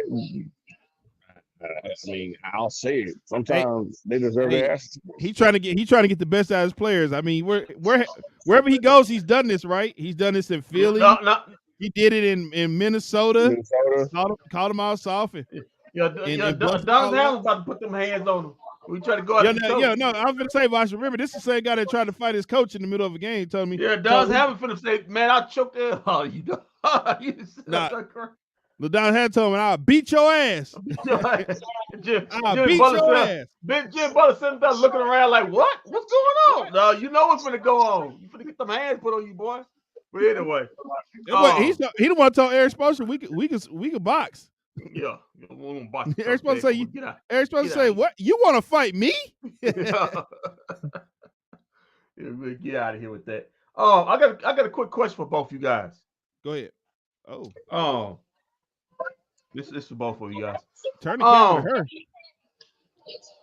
her. What? Ty. Other than Luka and Kyrie. Everybody say hey. Oh, hey, Ty. We always talk about X Factor. How you doing, honey? Who has to? I didn't see. I was in my mode. Who has to be the X Factor for the Mavs to win Game 3? Other than Luka and Kyrie, who are you looking for to have that need to have a better game? Game 2? Yeah. Other than Luka and Kyrie. The entire bench. Well, I agree, and I'll expound. One player that we didn't see today, Mr. Hardy. Kid will throw Mr. Hardy into the mix on Tuesday. Yeah, I think Josh Green gonna get some more minutes. He came out there. That helps too because he came out there and gave some things changed out there on the floor when he got on the floor. Remember, I coughed in the group. I coughed in the group text. I said we need Josh Green out there because honestly, Josh Green is the best player to put on Westbrook when he's on the floor. He can actually keep up with Westbrook. Right. He's the best. He's the best player to put on Westbrook. Right. Good. That was a good call. And also, I don't see Westbrook doing what he did today on Tuesday either. No, they're not shooting. They're not. He was shooting the ball great today. The game changed a little bit when Josh Green got out there for two reasons: his defense, and then when it was time to get back on offense, they were able to run and push the ball faster, a little bit quicker when Josh Green got on the floor. Right. And then like those veterans are feeling themselves right now. Westbrook. Right, and they really couldn't keep up. Yeah. I mean, let's face it, guys. The Mavericks are a veteran team, but the Clippers are a veteran team. You need to push the pace. This is an old team. This is an old. I'm glad you said that, Kendrick. And because of that, and because you said that, you might need to start Josh Green. You just might need to start Josh Green in the series. I wouldn't be upset if they said, "All right, Josh Green, we're gonna put you back in the starting lineup." Derrick Jones too. Either one Well, of them. the thing is that, like Kendrick said, Derrick Jones became unusable. Hell, after the first quarter. Listen, Tovash. Derrick Jones got his behind bench when he flopped twice and fell in front of Jason Kidd, right? Jason Kidd's feet, and then James Harden stared at. You can look at it. James Harden stared at Coach Kidd, smiled, and stared at Derrick Jones, and then hit a three. Then Derrick Jones, you didn't see Derrick Jones for the rest of the game. That was embarrassing, dude. You gotta put out better effort than that. You can't be a meme out there. Somebody put you on the floor. I think you put PJ. I think you put PJ Washington at the 4 and put Josh Green at the 3 next game. I think that's what you do to start off. He has a lot of options available to him. For sure. He does, but I think you want to start. I think you want to start off. But the only problem with that, Kendrick, too, is when he sit. Well, I guess you can bring Junior in when he sits down. But you're gonna need somebody to guard Westbrook. Well, when Westbrook comes off the bench. When Westbrook comes in, you put Josh Green in. You don't have to start him because if you start him, then Josh Green's already extended minutes, and so yeah. And I mean, it's either you start him or it's either you start him or you have to play him long minutes, or you only have to put him in the game when Westbrook is in. That's what I'm saying. That's what I'm saying because then you cross matching because unfortunately. You got to give these guys breaks. So if Josh Green may be coming out. So if that's what you believe, then he's the best guy to guard Westbrook. Then he needs to be coming off the bench. He needs to be coming as soon as Westbrook comes in. He comes in. You know what would make this all the way better if Tim Hardaway Jr. could hit a rock in the lake. You can keep your second unit. Your second unit could be Josh Green and Tim Hardaway Jr. If he can hit a rock in the damn water. Yeah. Y'all go ahead and expand on that. I already said what I said about that situation. Do we want that though? Because the moment he hits his first 3, Coach Kidd's gonna be like, all right, I should just go ahead and leave him out there just a little bit longer and a little bit longer. He hit that 3. He hit that 3 when they were on that fast break, and he kind of was fading away. And he hit that 3, and they were like, "Uh-oh, he's back." Yeah. Mm-hmm. Yeah. That's why you see more Tim Hardaway Jr. today. But the problem was defensively, he was god off on this game. He was god off. I mean, anytime you got Amir Koff is blowing by. Walt said who he played for. Who he played for? I said he played for the Clippers because he just blew by for a layup on Tim Hardaway Jr. And he's a vet minimum guy for him. But he was god off on defense end. We saw Tim Hardaway Jr. blow a layup, then mysteriously lose the ball in the air, going up for a layup. Oh my God! I mean, so not a good start for Tim Hardaway Jr. But yeah, man, I'm kind of done with that. I mean, whenever this season's done, I'm done with that. Kendrick, Vosh, Tim Hardaway Jr. for Klay Thompson, straight up. The Clippers would never agree. I mean, the Warriors would never agree to that. And you ain't got to make that trade. You ain't got to make that trade. Well, you can do signing. You can do a signing trade. You ain't got to make that move though. But Klay is a free agent. You good? Well, Klay is a free agent, but you could tell the Warriors will give you Tim Hardaway Jr. You can do whatever you want to do with him. Why would I do that though? Because you can use him in a part of a trade to get somebody else. I'd rather save Tim Hardaway Jr. Go after Klay in the offseason. Save Tim Hardaway Jr. Go after Klay in the offseason. He still got one more year on his deal. That's why I said you'd have to trade him. Yeah, but like use him for another acquisition, maybe another big, maybe another superstar. Like, I mean, just save him. I wouldn't approach Golden State and be like, hey, I already know that Klay's walking, but no, I wouldn't do that. But I think to Walt's I'll just compound on it. I think to Walt's credit, and Walt's talking about, I think the relationship's done. I think it's resigned. I mean, give Tim credit. He's being a professional out there. But when you read the tea leaves with him, I think it's done. I think they need to part way. It is, but they need what's the name right now? The Golden State Warriors need capital. They have no trade assets right now. And saying we'll give you Klay Thompson. I mean, we'll give you Tim Hardaway Jr. for Klay Thompson. It actually works in Golden State's favor because you're getting a player on a 1-year deal, and you put him and compare him with Chris Paul in another trade. Yeah. Now you could go get something. And plus, they don't want to pay. They don't want to pay. They don't want to pay Klay that money. They don't want because they're so far over the second apron of the luxury tax. They're trying to cut money, so they're trying to get players on the cheap. So Mavericks can say, "Hey, we'll give you the money you want.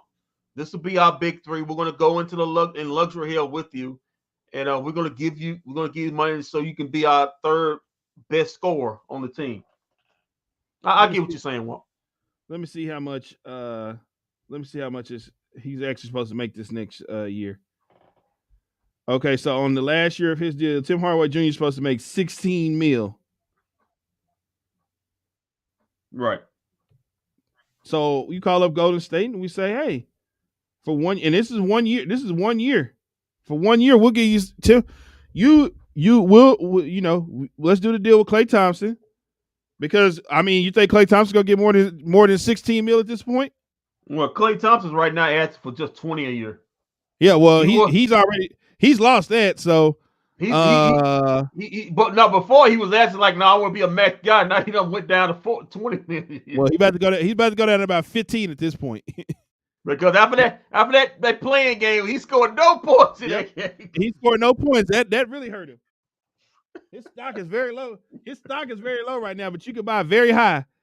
So you can sway him with an extra $1 million. Now, from what I hear, from what I'm being told, Orlando is planning to go after Klay, and they planning to pay him a lot. They're planning on paying him the money that he wants to come play in Orlando. Okay. But the question is, does Klay Thompson want to go play in Orlando? Yeah. Well, hey, it depends on if he get the money he wants. Then he's not probably going to say no to money because this will be his last big deal. Him getting. So we'll see. But Well, hold on.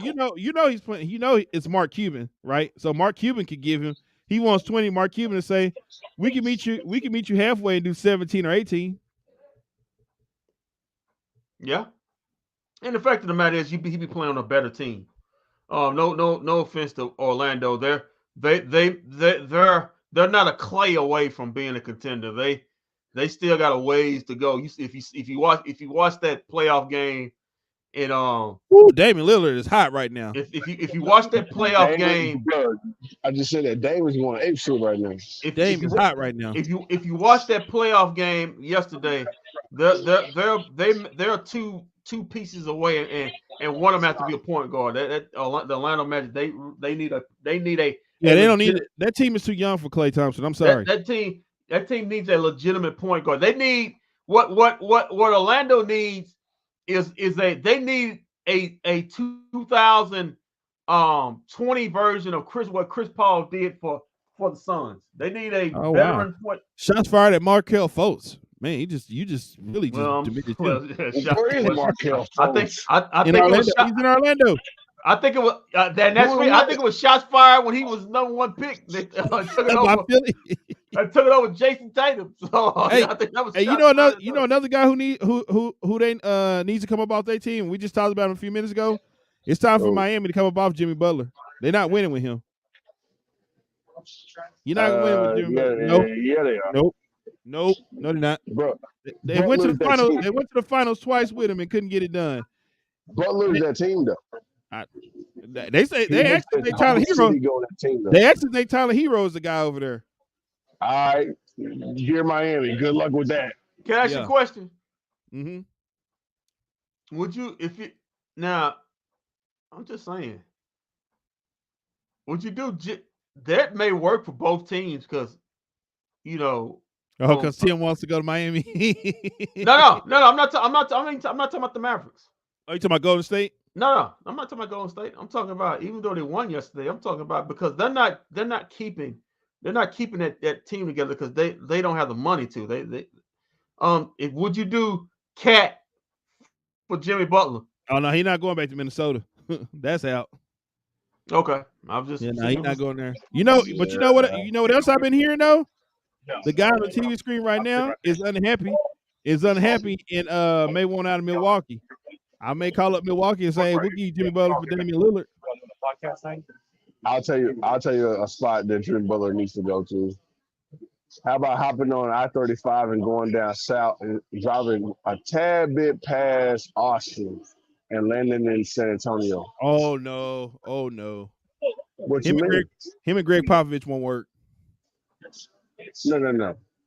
Pop works with every single player, bro. There No. hasn't been one player. Well, hold on. He did coach Steven Jackson. No. Again, name one coach. Name one player. I'm sorry. Name one player outside of Kawhi Leonard that Greg Popovich cannot get along with. Name me one player that wants to go. Name me one player that willingly wants to go to San Antonio. A lot of them. Really? Like who? A lot of them, bro. Who willingly says I want to go to San Antonio? We know Charles Barkley throughout his career never wanted to go there. Hey, Walt, I'm telling you right now, Walt. I'm telling you right now. There's a lot of players that want to go down there, especially right now since Wemby is down there, bro. There's a lot of players that want to go play with Wemby and of course Popovich, bro. Trust me. Now I want you to answer me this. Riddle me this. The type of player that what's the name is, Jimmy Butler is, when has Popovich ever coached somebody like that? He doesn't have to. Jimmy Butler You think Jimmy Butler finna come there and conform to Greg Popovich? Bro, he's not Rajon Rondo. He's a different dude. Jimmy Butler plays for Eric Spoelstra right now. One of the longest teams. He told Eric Spoelstra, let's throw hands on the bench on national TV. So do you? On TV. Okay, so all right, that's fine and dandy. He's not gonna do that to Pop, dude. Like Jimmy Butler understands what basketball is and what basketball is when it comes to being a pro and trying to win a championship. He realizes at this age he can't win a championship without help. I guarantee you Jimmy Butler will listen to what Popovich is talking about, especially if Wemby's still on the team. But he would work well down there. I think more than a two guard,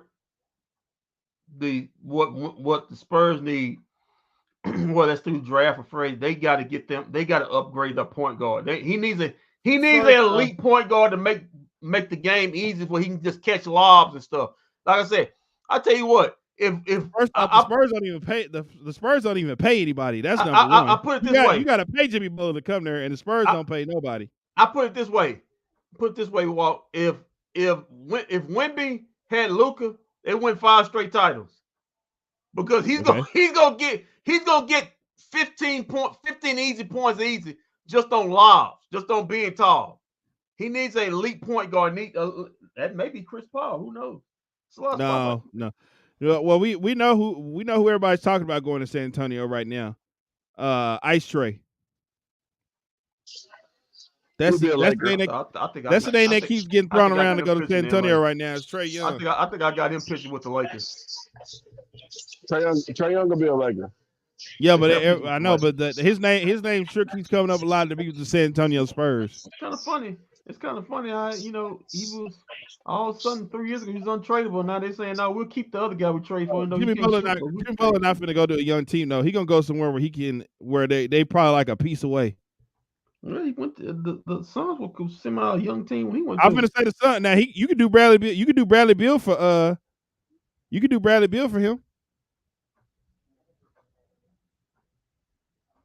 Beal for Jimmy Butler with the Phoenix Suns. That could work. Yeah. Bradley Beal does want to be in Miami. Yeah, that's one place he always talking about. The first place he talking about was Miami. But anyway, or he can go back to Philly. They need him. Well, Tovash. Yeah. Let's do a little thing here. Mavs win game 2. Mavs lose game 2. Tobias, you first. Mavs win in a blowout in game 2. 11 points or more. I'll say that. No. What I'm saying is the reason why Mavs win or Mavs lose. All right, so the reason. All right, Mavs win 11 points or more. Clippers are not going to shoot like that. I think that Luka will have a better game, and the defense will be on point. Okay, Mavs lose if? Mavs lose if the Clippers shoot lights out again. Luka gets in foul trouble. Luka struggles. Jason Kidd doesn't adjust. And the referees kind of get some help. Give LA some help. We'll see. Well, Kendrick, there is no Mavs lose. Mavs win because, number one, we're going to the finals. And the only way we can get to the finals is if we win, not if, when we win game 2. Hey. We're going to win game 2, Hey. come back to Dallas, win 2 in a row, come back to LA, and close this thing out. That's it. Hey, Super Genius, they lost today. Okay, that's fine. They can lose today. They will not lose game 2. Game 2. Come on, man. What kind of you are supposed to be a professional broadcaster, not some rinky-dink fan, man. Come on, and I'm telling you right now, I'm using my broadcast skills to tell you that the Dallas Mavericks. There is no tomorrow after Tuesday. So you got to win it. Well, you got to win this game. Wednesday, regardless. Yeah, well, it might be. But you have to play. You have to play like there is no tomorrow. Okay, you got to drive it like you stole it on Tuesday. Okay, there is no lose because we are not losing. We're not getting to the finals unless we beat these guys. And the only way to beat them in this series is to win game 2, go back to Dallas and win 2 more, and then come back to LA and win 1 more, and we out of here. You can't lose game 2 and still win the series. No. If we lose game 2, the series is over. Well, hold on. That last time that happened, see, that's Mark Cuban calling right now. Last time that happened, the Mavericks went down 0-2 in the series. They actually came back and won that series. The Mavs spirit will be broken if they lose game 2. No, it would not be broken. The spirit will be broken if they lose game 2. It's just your spirit to be broken. But no, anyway, theirs will be too. And they might come back to Dallas. Don't compound them. And they might come back to Dallas and win 1 or 2 games. That's fine. But if they go back to LA, if they lose 2 games in LA and come back to Dallas and win 2, they're going to lose the rest of the series in LA. No, I don't accept that. This ain't the Golden State series, Walt. Well, you know what? We don't. First off, we don't even be talking like that anyway because it's not happening because we win in game 2. Well, man. I mean, what are you talking about? We're winning game 2. We're winning game 2. Okay, yeah, sure. All right. Yeah. Let's get back to reality. Mavs win game 2. The ceiling is the roof, Kendrick. So what? The ceiling is the roof. Yeah, unfortunately for you and Donald Trump. Now Mavs win game 2. If they win the center play position. Also Mavs win game 2. Slowing down, doing what they did in the second half defensively on Westbrook, Paul George, and James Harden. Mavs lose on their team today. So what? Who was the highest scorer on the Clippers today? It was James Harden. It was. What do you have? 28. Like 20. Okay. 28. Okay. He had 20 in the first. He had 20 in the first half. He only had 8 in the second. But Mavs lose game 2 if they do not get good center play, if Zubac gets a high double-double again, and if James Harden comes out and establishes himself early in game 2 like he did game 1. Tovash is not about to be happy. Vosh is not about to be happy. He's not. What's going on? Vosh is not about to be happy with what's about to come up on the screen right now. What's going on? Vosh said that he wanted these guys to still be in their uniforms after what happened. we know one guy who was looking GQ. He said he didn't want to see Well, I don't know what Kyrie is wearing, but I can definitely tell you this. But he in a sweatshirt. He's in a sweatshirt. Sweatsuit Dallas on. Maverick. He's got his sweatshirt on, everything, Bosh. Yeah. He is not stealing. Luka. Okay, so that right there tells me that Luka is not done, like working out. That tells me right there Luka's not done. Okay, so a suit, actual uniform is different from what Luka's wearing. He's wearing I'm gonna peek and see what Kyrie has on. But no, you ain't gonna like that because Kyrie got his good clothes on. Yeah, you're not gonna like it. You're not gonna like what Kyrie is wearing. NBA TV, he got his good clothes on. Yeah, Kyrie Irving's got his good clothes on. He got his earring. He got his feather earring in and everything. Hey, Bosh, he's done for the night. You pack him up. That one earring that dangles. Yeah. Well, down my ass. That food for the go on. That food for the go out eat him a steak. That's what I'm gonna go eat. Let's listen to Luka real quick and hear what he had to say. Let's see if he's on tap with what Vosh said. Here's some steak and some cow butter.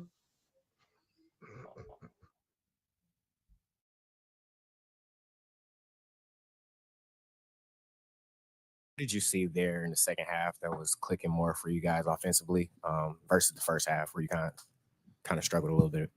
We were more physical on defense. That's about it. We came out of second half. Second half is the way we should play the whole game. So we got to learn from that. Hola, Luka. Quería saber acerca de, ¿nos puedes explicar qué tan físico fue este partido y sobre todo el reto de la defensa de los Clippers? Sí, creo que han jugado una defensa muy buena, muy física, sobre todo en el primer tiempo. Así que tenemos que acostumbrarnos a eso y jugar mejor.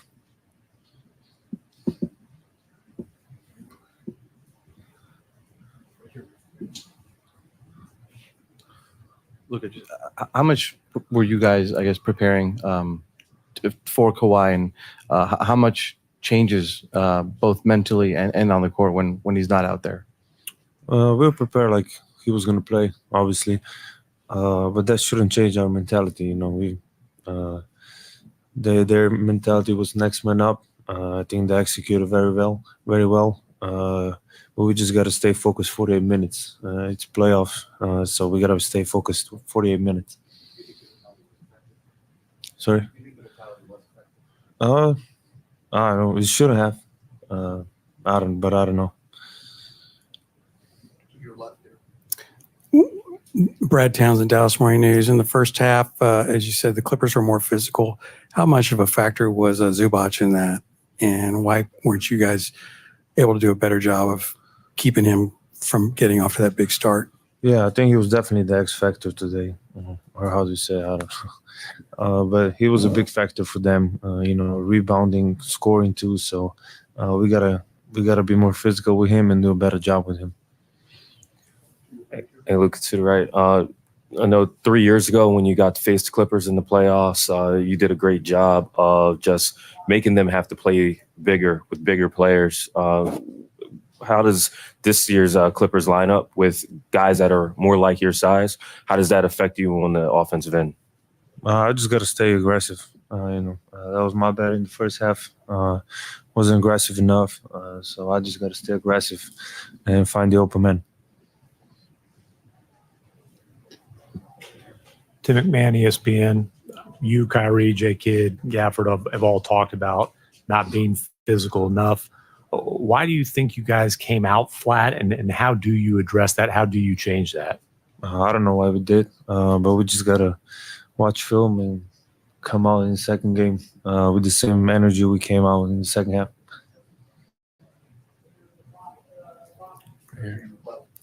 Look, a little bit of frustration down the third, fourth quarter in transition where you kind of had a couple turnovers, passing it to down the court. Is it going to be a point of emphasis going forward in a practice tomorrow? And then how do you kind of manage that transitional, getting turnovers, passing to the man down the court? I've been doing this the whole season, so I'll still throw it. If I see somebody open, I'll throw it. Luka, their defense seemed to really bog down the role players. You and Kyrie are going to, do your thing, take the bulk of the shots. But what do you guys have to do for game 2 to start to get some of the other players? And how would you like to see them get themselves involved, get themselves open, cutting and moving? A lot of kind of standing around when you and Kyrie are doing your thing. How can we improve that for game 2 for you guys? We just got to play like we used to play. Like we played last 20 games of the season. Passing the ball, cutting, ball moving. I think we did a great job last 20 games, so we just got to play like that. Thank you, Luka.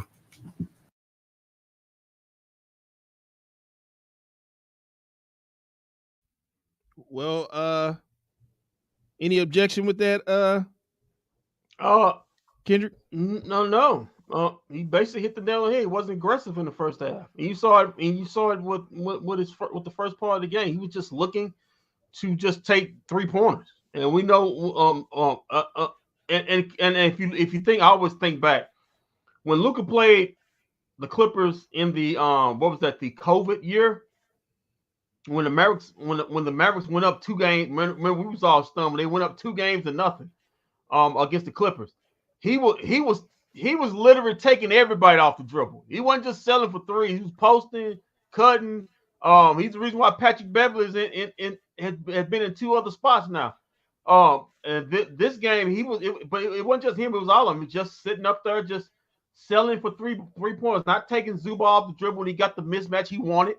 And like I said, he's the biggest man on the floor. If you got a bigger guy on you, then hey, feel free to take the dribble, take the step back 3, or try to blow by him. But if you got a smaller guy on you, like he did a couple times, listen. Westbrook is 200 pounds. You're 240 pounds. Take his little behind in the post and weigh him out. The same thing with James Harden James Harden and Paul George. Even Terrence Mann. He's the bigger man in each one of those matchups. So he's got to be more aggressive. I think he knows that. I think he played bad, especially in that first half. In that second quarter, it was god awful. It was no excuse to not have a damn point in a game when you were scoring champion. Just going through the motions. When your team's struggling, you got to figure out a way to, hey, I gotta lift up team. I gotta score. I just can't float with them, or you're gonna get what you got in the second quarter, which is 8 points.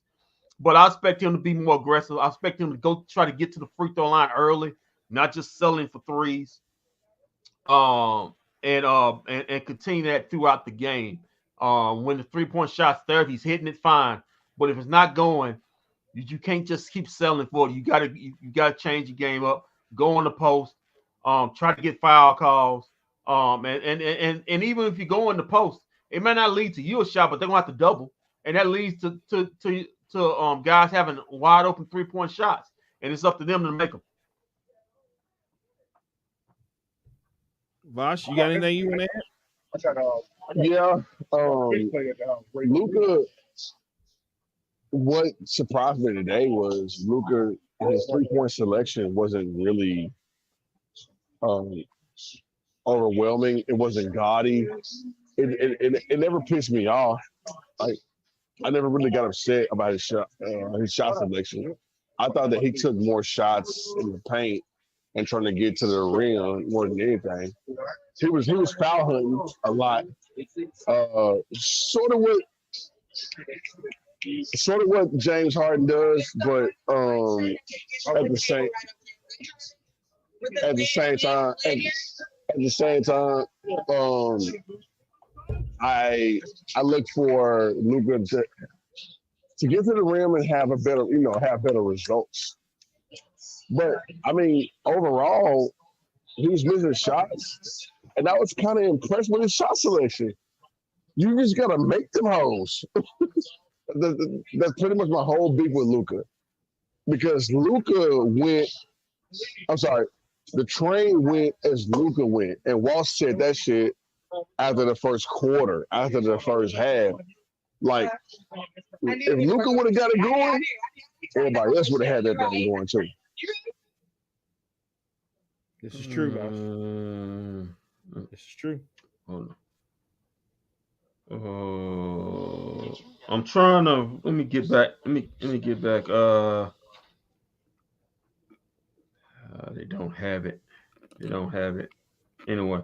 Okay. No, it wasn't about the It was for me. It was about. I think. Yeah, I got pissed off at the third three he threw up there and missed in the same spot when he missed the first two. I mean, it was like in that one when he had Zubac on. I mean, take his ass to the hole. See if you can at least get him in the foul trouble to get him off the floor because he was killing you dudes. But to me, you can't give guys easy way out. And that was just what I was talking about in the first half. The Mavs took, you said yourself, Tobias, Mavs took lazy shots. They took lazy shots. They took shots that basically bailed the Clippers out on defense. Well, they didn't have to play defense. They just sit up there, stick a hand up, and you want to take a 27-foot step back three or 30-foot step, fine. If you hit it, congratulations. But they were banking on it that you wasn't going to hit it. And then they laid out the clip and run out, fast breaks. I mean, and easy plays on the other end. But it wasn't just him. The same thing with Kyrie. He was taking bad shots early in the first quarter too. It was just like they were just selling. Hey, we're gonna will these threes to go in. Sometimes that doesn't happen. And if your threes are not going in, right, you got to try something else because sometimes they may go in late, but by the time they start going in late, like it was in the second half, it may be too late because you're down 26 because you're basing on shot. You're basing on shot yourself out this game. That's all I'm saying.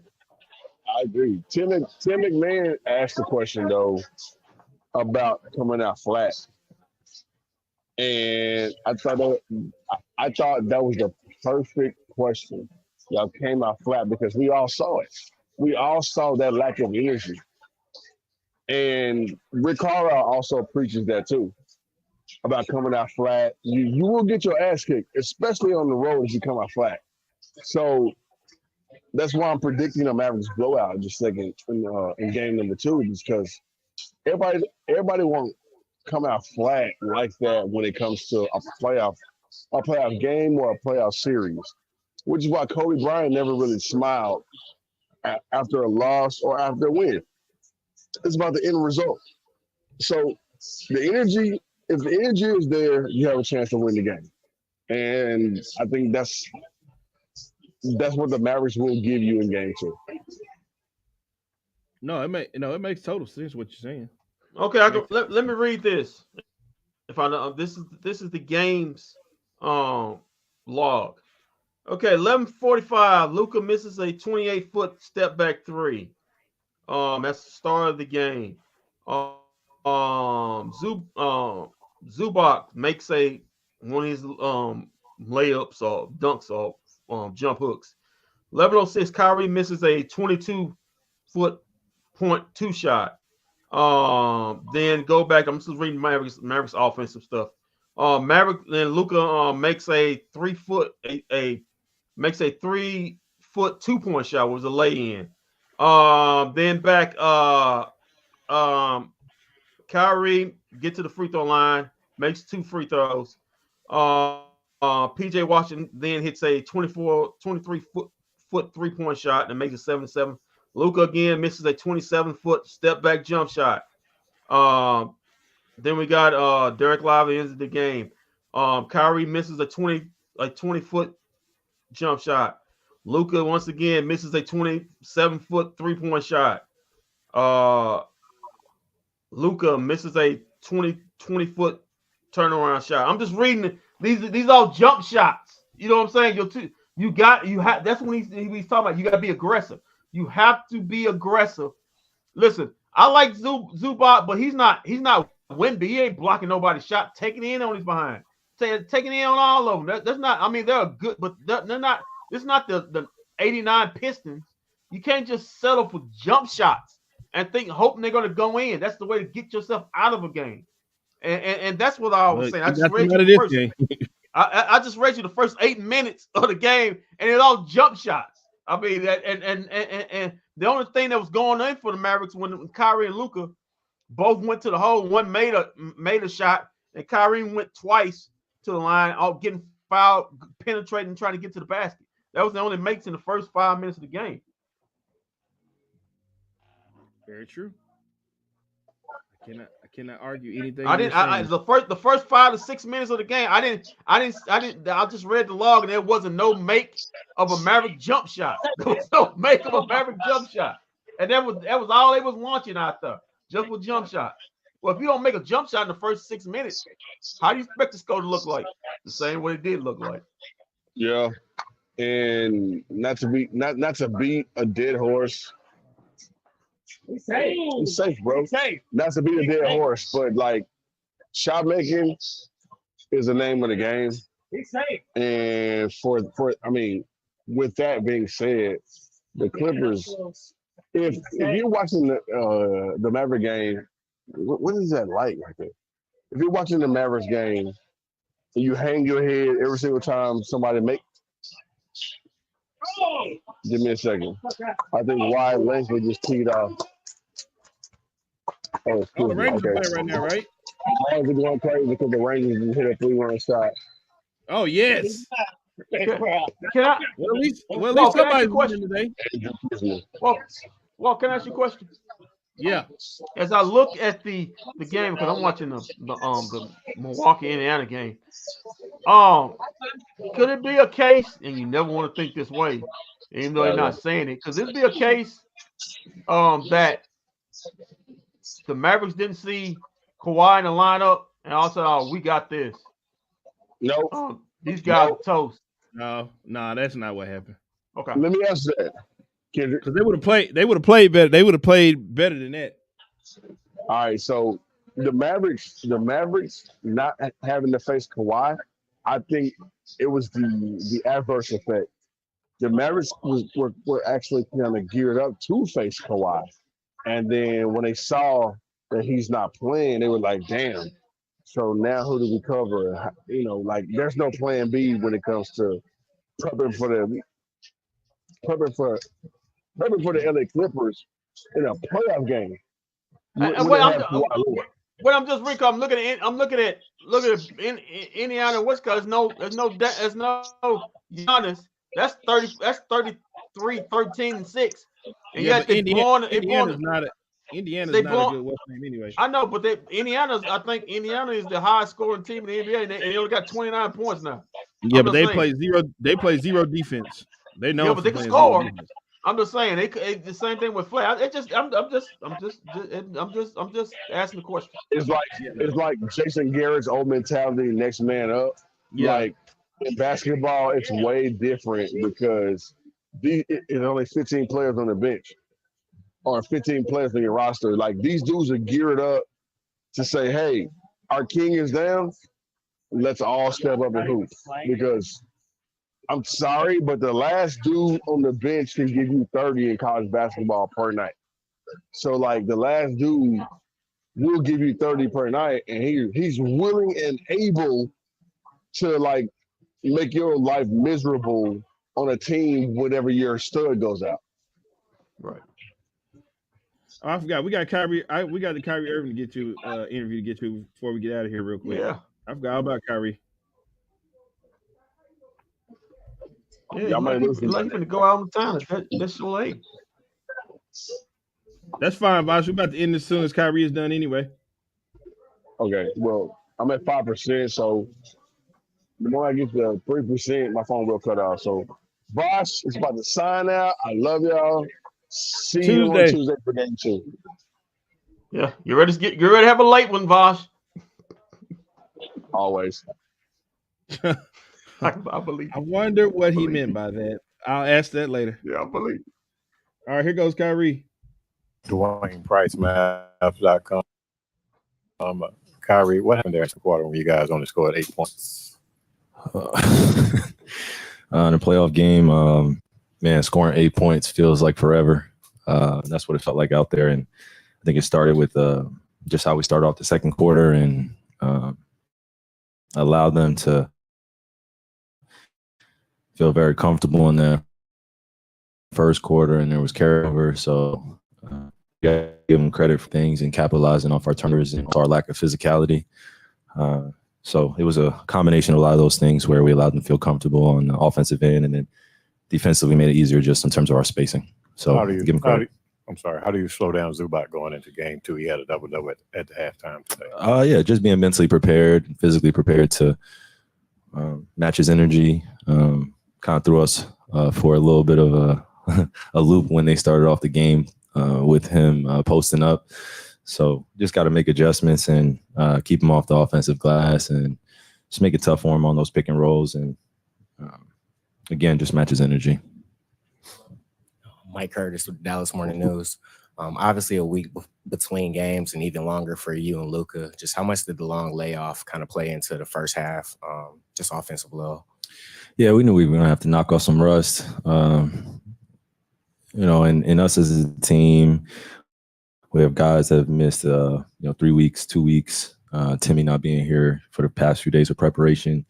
I'm not saying those things as an excuse. It's just internally those things matter for the importance of what we're getting ready for. And, after the first half, we came into the locker room as a team and we talked about the things that we felt like we weren't doing and the things that we need to continue doing at a very high level.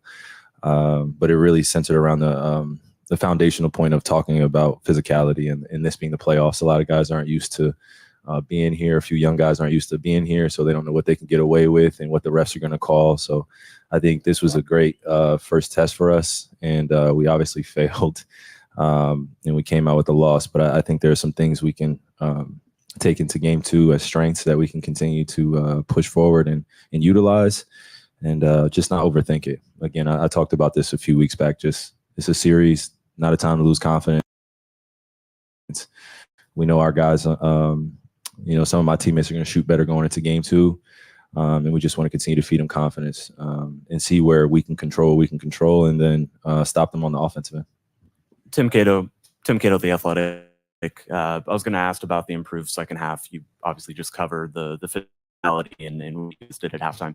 How much of it was adjustments and just kind of tweaks to some of the things that you guys brought into the first half? And how does that change a series for, game 1 for some adjustments already to be thrown out there?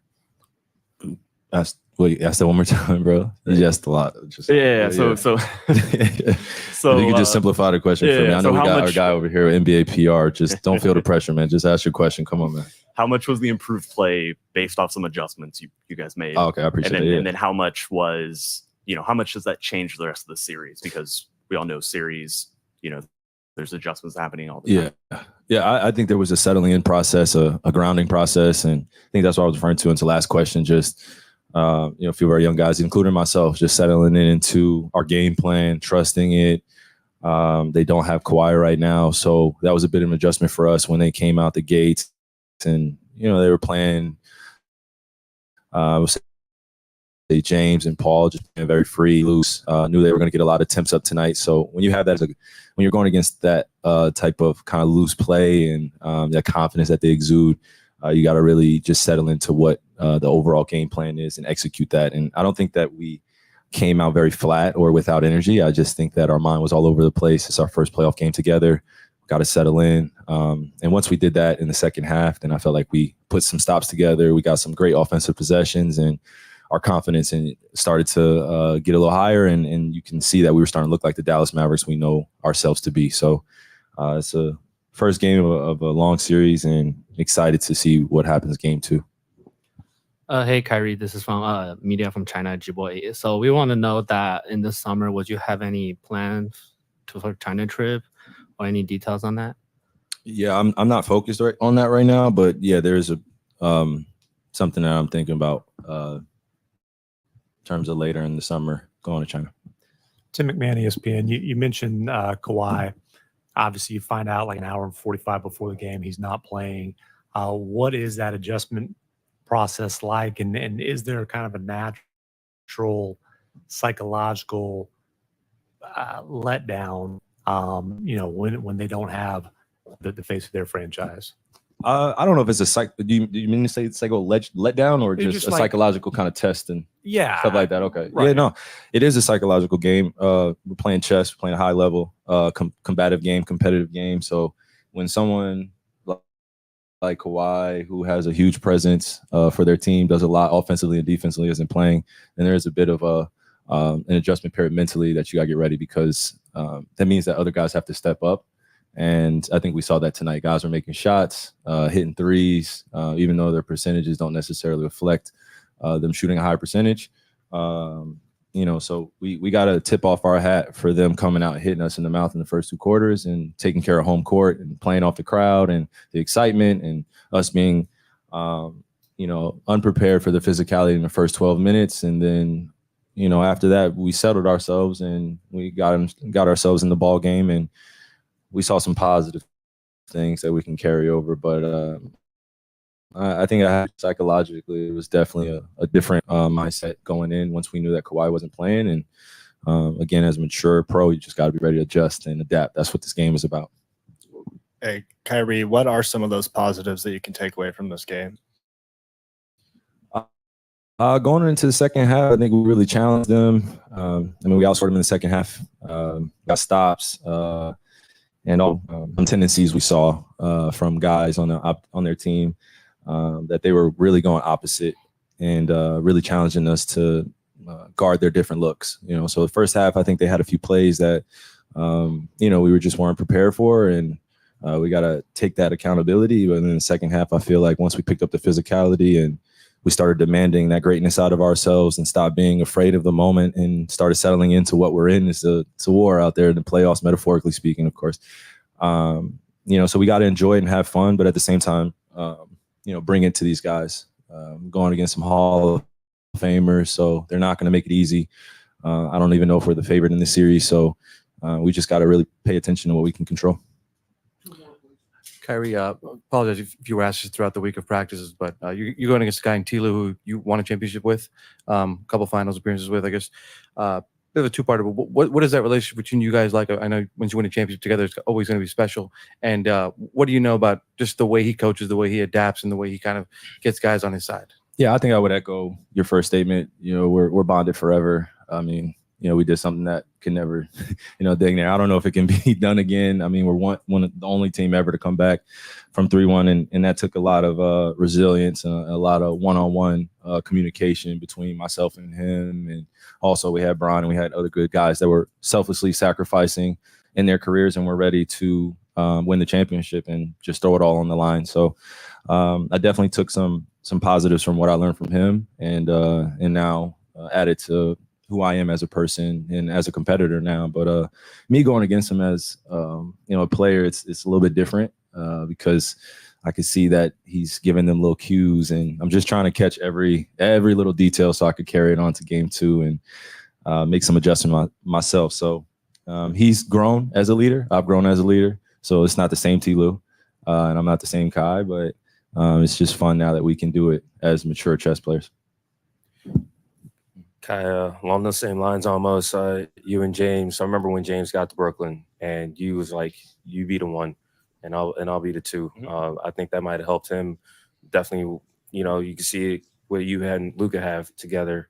How does that kind of help you go through this playoff series when you guys, for the first time since y'all were teammates, are going up against each other in the playoff series, you and James? Yeah, well, to answer your first part, I think the true testament of greatness is being able to adapt with other great players and not lose your identity and not fall into the victimization of external distractions and people telling you what you should be and how you should play.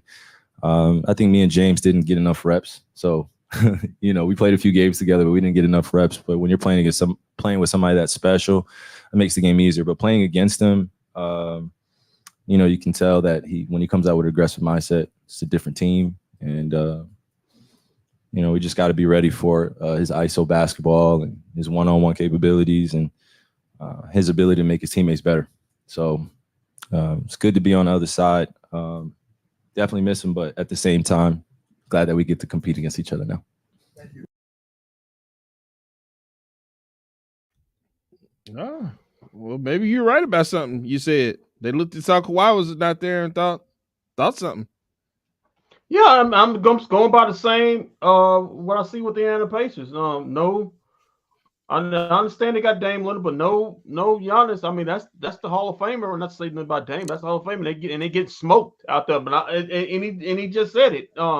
When you don't see their best players, it wasn't the tendency to them to I'm not saying overlook the guys, but kind of your energy is down. Not that's not an excuse, but the Clippers came out, Walt, and they played like the aggressive team, the team that was injured, the team that that injured animal. They came out fighting, and the Mavericks didn't have that fight for at least the first half. They played like the team that was down 0-1 or 0-2, and now just the series just starting. So like I said, game 2 is a game of this series are games of adjustments, and we'll see what the Mavericks adjustments are. Like Kyrie said, they got to come out with more aggressiveness. They got to come out with a better disposition, attitude. Can't go out there playing scared, like you said, scared of the moment. AKA meaning soft, scared to fail. You can't be scared to fail. Because if that's the case, you really is gonna fail.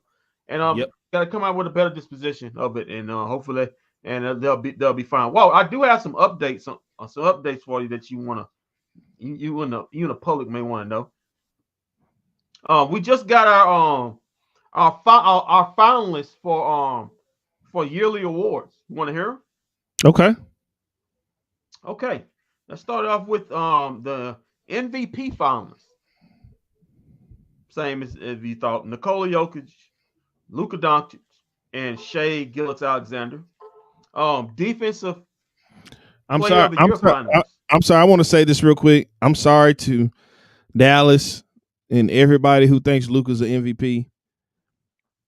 I don't see how you can't give Shai Gilgeous-Alexander the MVP award, seeing how weren't they a play-in team last year?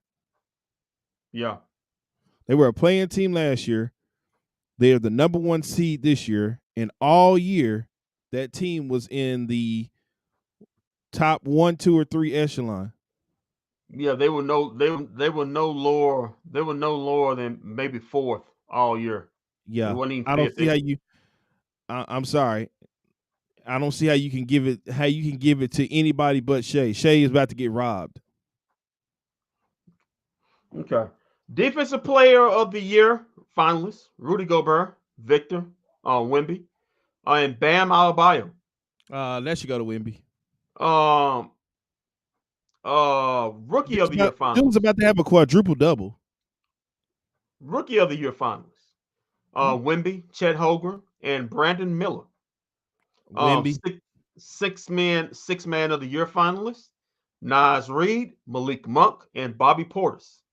Naz Reid. I mean, I watched this guy come to Dallas and tear us up every time. Boy, did you see him do that Kyrie move? Yeah, I watched it I watched him yesterday. So when he took that's a Kyrie move. He took the ball over the head. Like I said, dang, okay.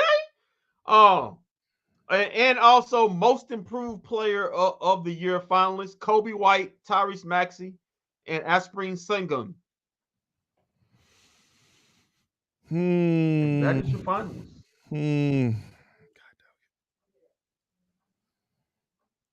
It might.